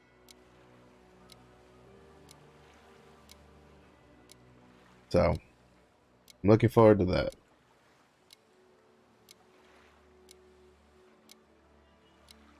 Hopefully when that hopefully that comes out sooner rather than later. Because I do know a lot of people are kind of chomping at the bits for like skins and stuff to kind of differentiate their characters. And I'm feeling that too, you know. I don't really care for the skins that we have available right now for my scrapper. So I'm kind of just saving my gold for when we do. There's I'm sure there'll be some nice skins coming sooner rather than later. Especially with summer being our like, you know, our next big season, a couple months out. According to like St. Tone, apparently Smilegate does big events for summer and winter. So that'll be something to look forward to. Winless snow petting. Wait, did I just choose the hold up. Did I click the wrong fucking button? I did click the wrong button. Fuck me. I need to go to Argentine.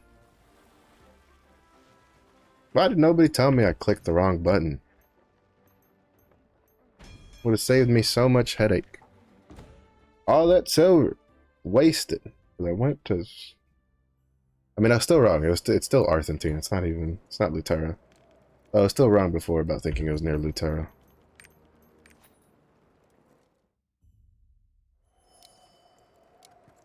But still, I hold chat responsible for not telling me.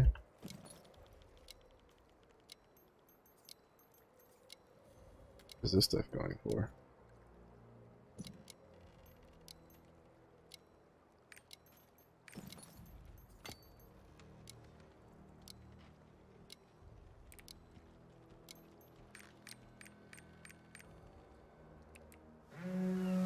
Damn it, I was too slow. I really wish they would just add like a max button for when you're putting stuff up to sale. So annoying that you have to like sit there and like spam ones while doing it.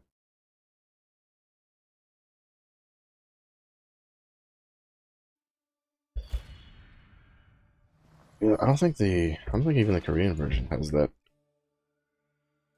At least I'm not sure.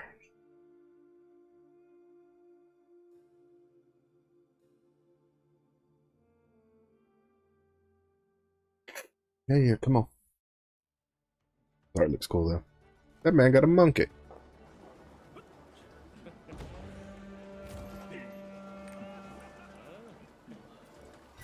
Oh, there's Tukey.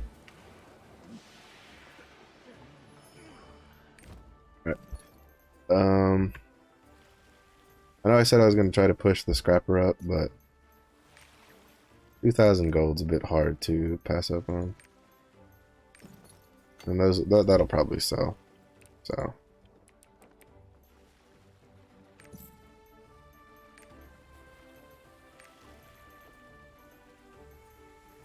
I don't know how much honor leap stones are going for. I know those went back up a little bit. Are these going for anything?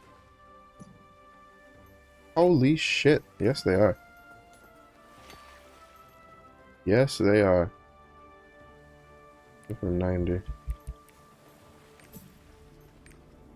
Everything, just selling everything that ain't tied down. That's what we're doing. Look at that. 1100. 850. The Guardian Stone shards went. Now I just gotta sit pretty and look and wait for those. But the blue crystal price, I think, like I heard, went like super up in the air. Look at that. Holy shit. 848. Guess I'm just gonna. I have a decent amount of blue crystals. I think I was gonna try to get to 5k, but I think 4.7 is good enough for now. That'll definitely last me a while because I don't buy stuff from the Mari shop.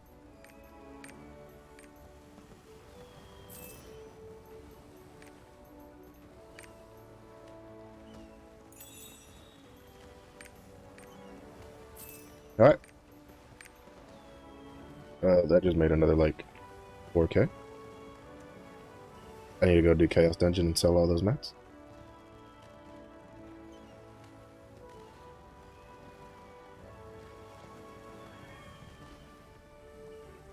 I'm pretty sure that's going up in price because people are trying to rush to get ready for like Legion raids, and I'm pretty sure that oh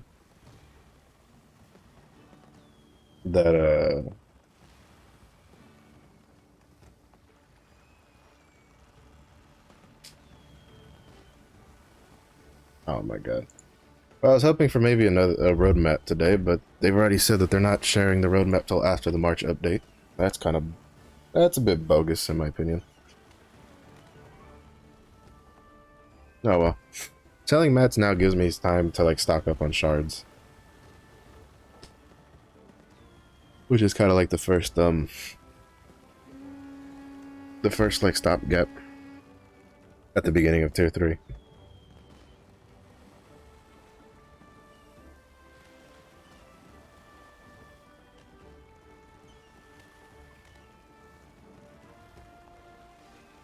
Pretty hard to get enough shards. And let me build up like some leap stones. Though I don't care too much for the leap stone build up because you change leap stones as you go up. If I'm mistaken, shards are like the whole way up. Shards are the same. But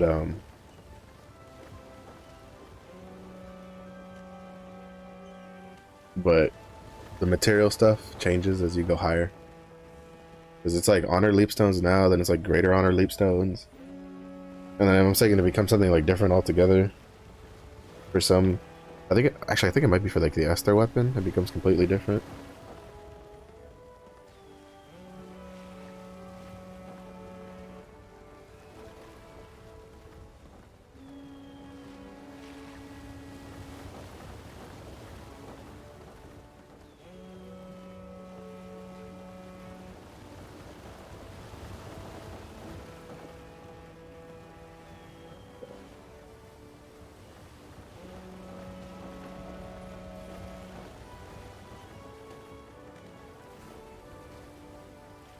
God.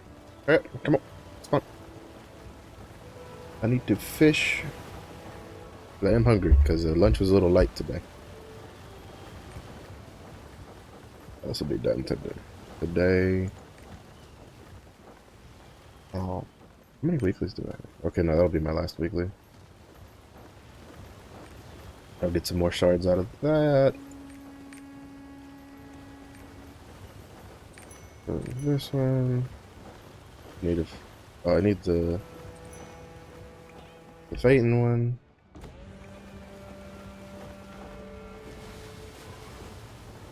Let me in, let me in. This is definitely one where, you know, I don't mind getting into an instance with less people.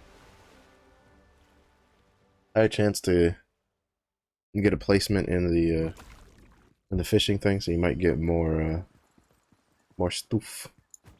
Actually, I don't know if the placement actually like affects the loot you get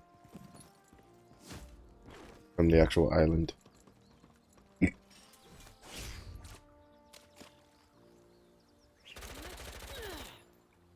Nice. Does some peaceful fishing. Most exciting content in Lost Ark, baby, right there. Let me read this now before I finish. Oh shit, I'll take it. Fishing level up? Very nice. Oh, they did what I probably would have done. They put the platinum set, and then they have the...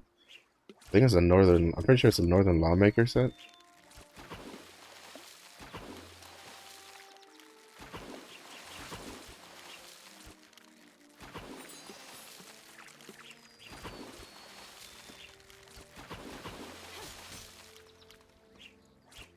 Or the northern lawmaker weapons. But I'm pretty sure I saw her have like the dual axes.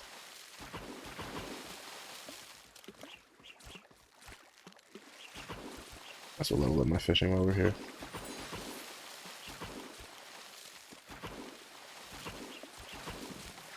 What is that now? It's only I just got the 10.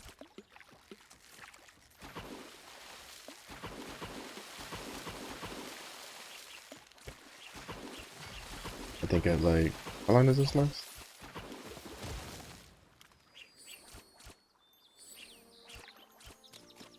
This is a big one, buff. I think the buff only lasts for like a minute or so.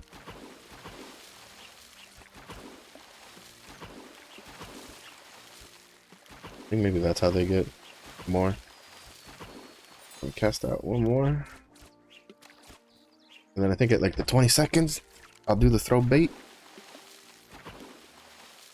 And then we'll see how that affects the fishing. Alright, let's see. Do 30 seconds.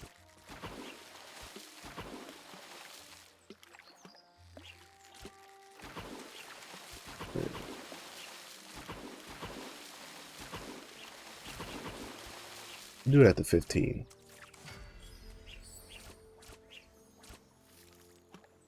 Do the 15. Then at the 5 second, we'll put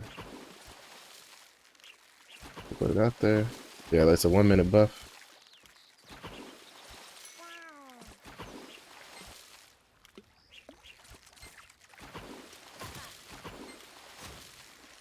That was a little slow.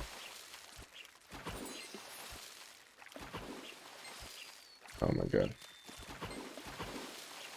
Sometimes it doesn't want to register when I push the button.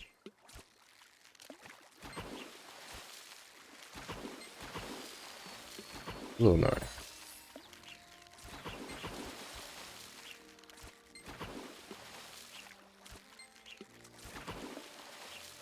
So it doesn't seem to increase like the rate you get fish, I guess. I don't know how the hell they got like they're at so quick. I guess I threw it too late. I guess at like you got to throw it like the 8 second. They probably got the timer down, you know. They got the pro strats. Also probably helps if your stupid fishing thing would like. Are you gonna throw? Like, come on. There, I didn't even see the animation go off. Oh. That's annoying. Pulled it too early.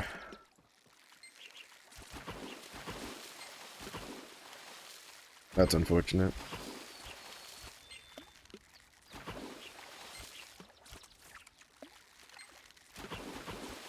That is unfortunate.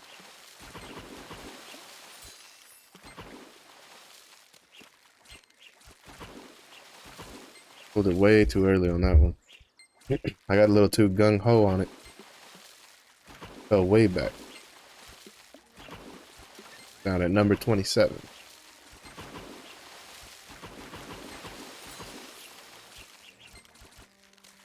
Shit. I threw it too, I pushed the button too soon. And then when you do that, it takes like 3 years for your character to recover. Like, oh no, no bait, no fish. Yeah, I got it, buddy. Just throw it out there.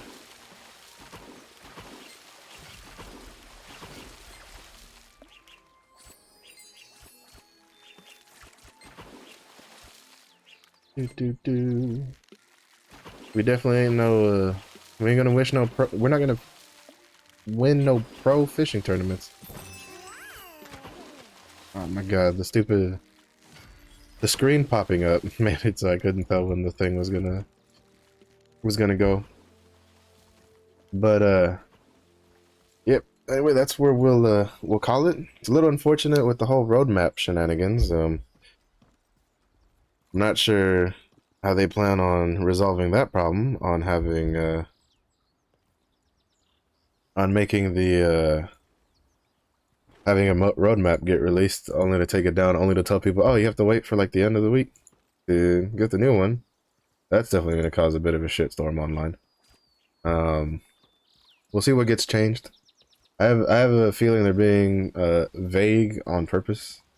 So basically that's that. We did quite a bit on progression for the Berserker today. We almost got him to 500. I'm going to try to do other ways of getting shards for him. See if I can get. I'll probably try to keep climbing the tower or something.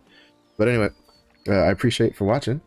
I hope your Lost Ark's going good, and I will catch you all tomorrow. See you.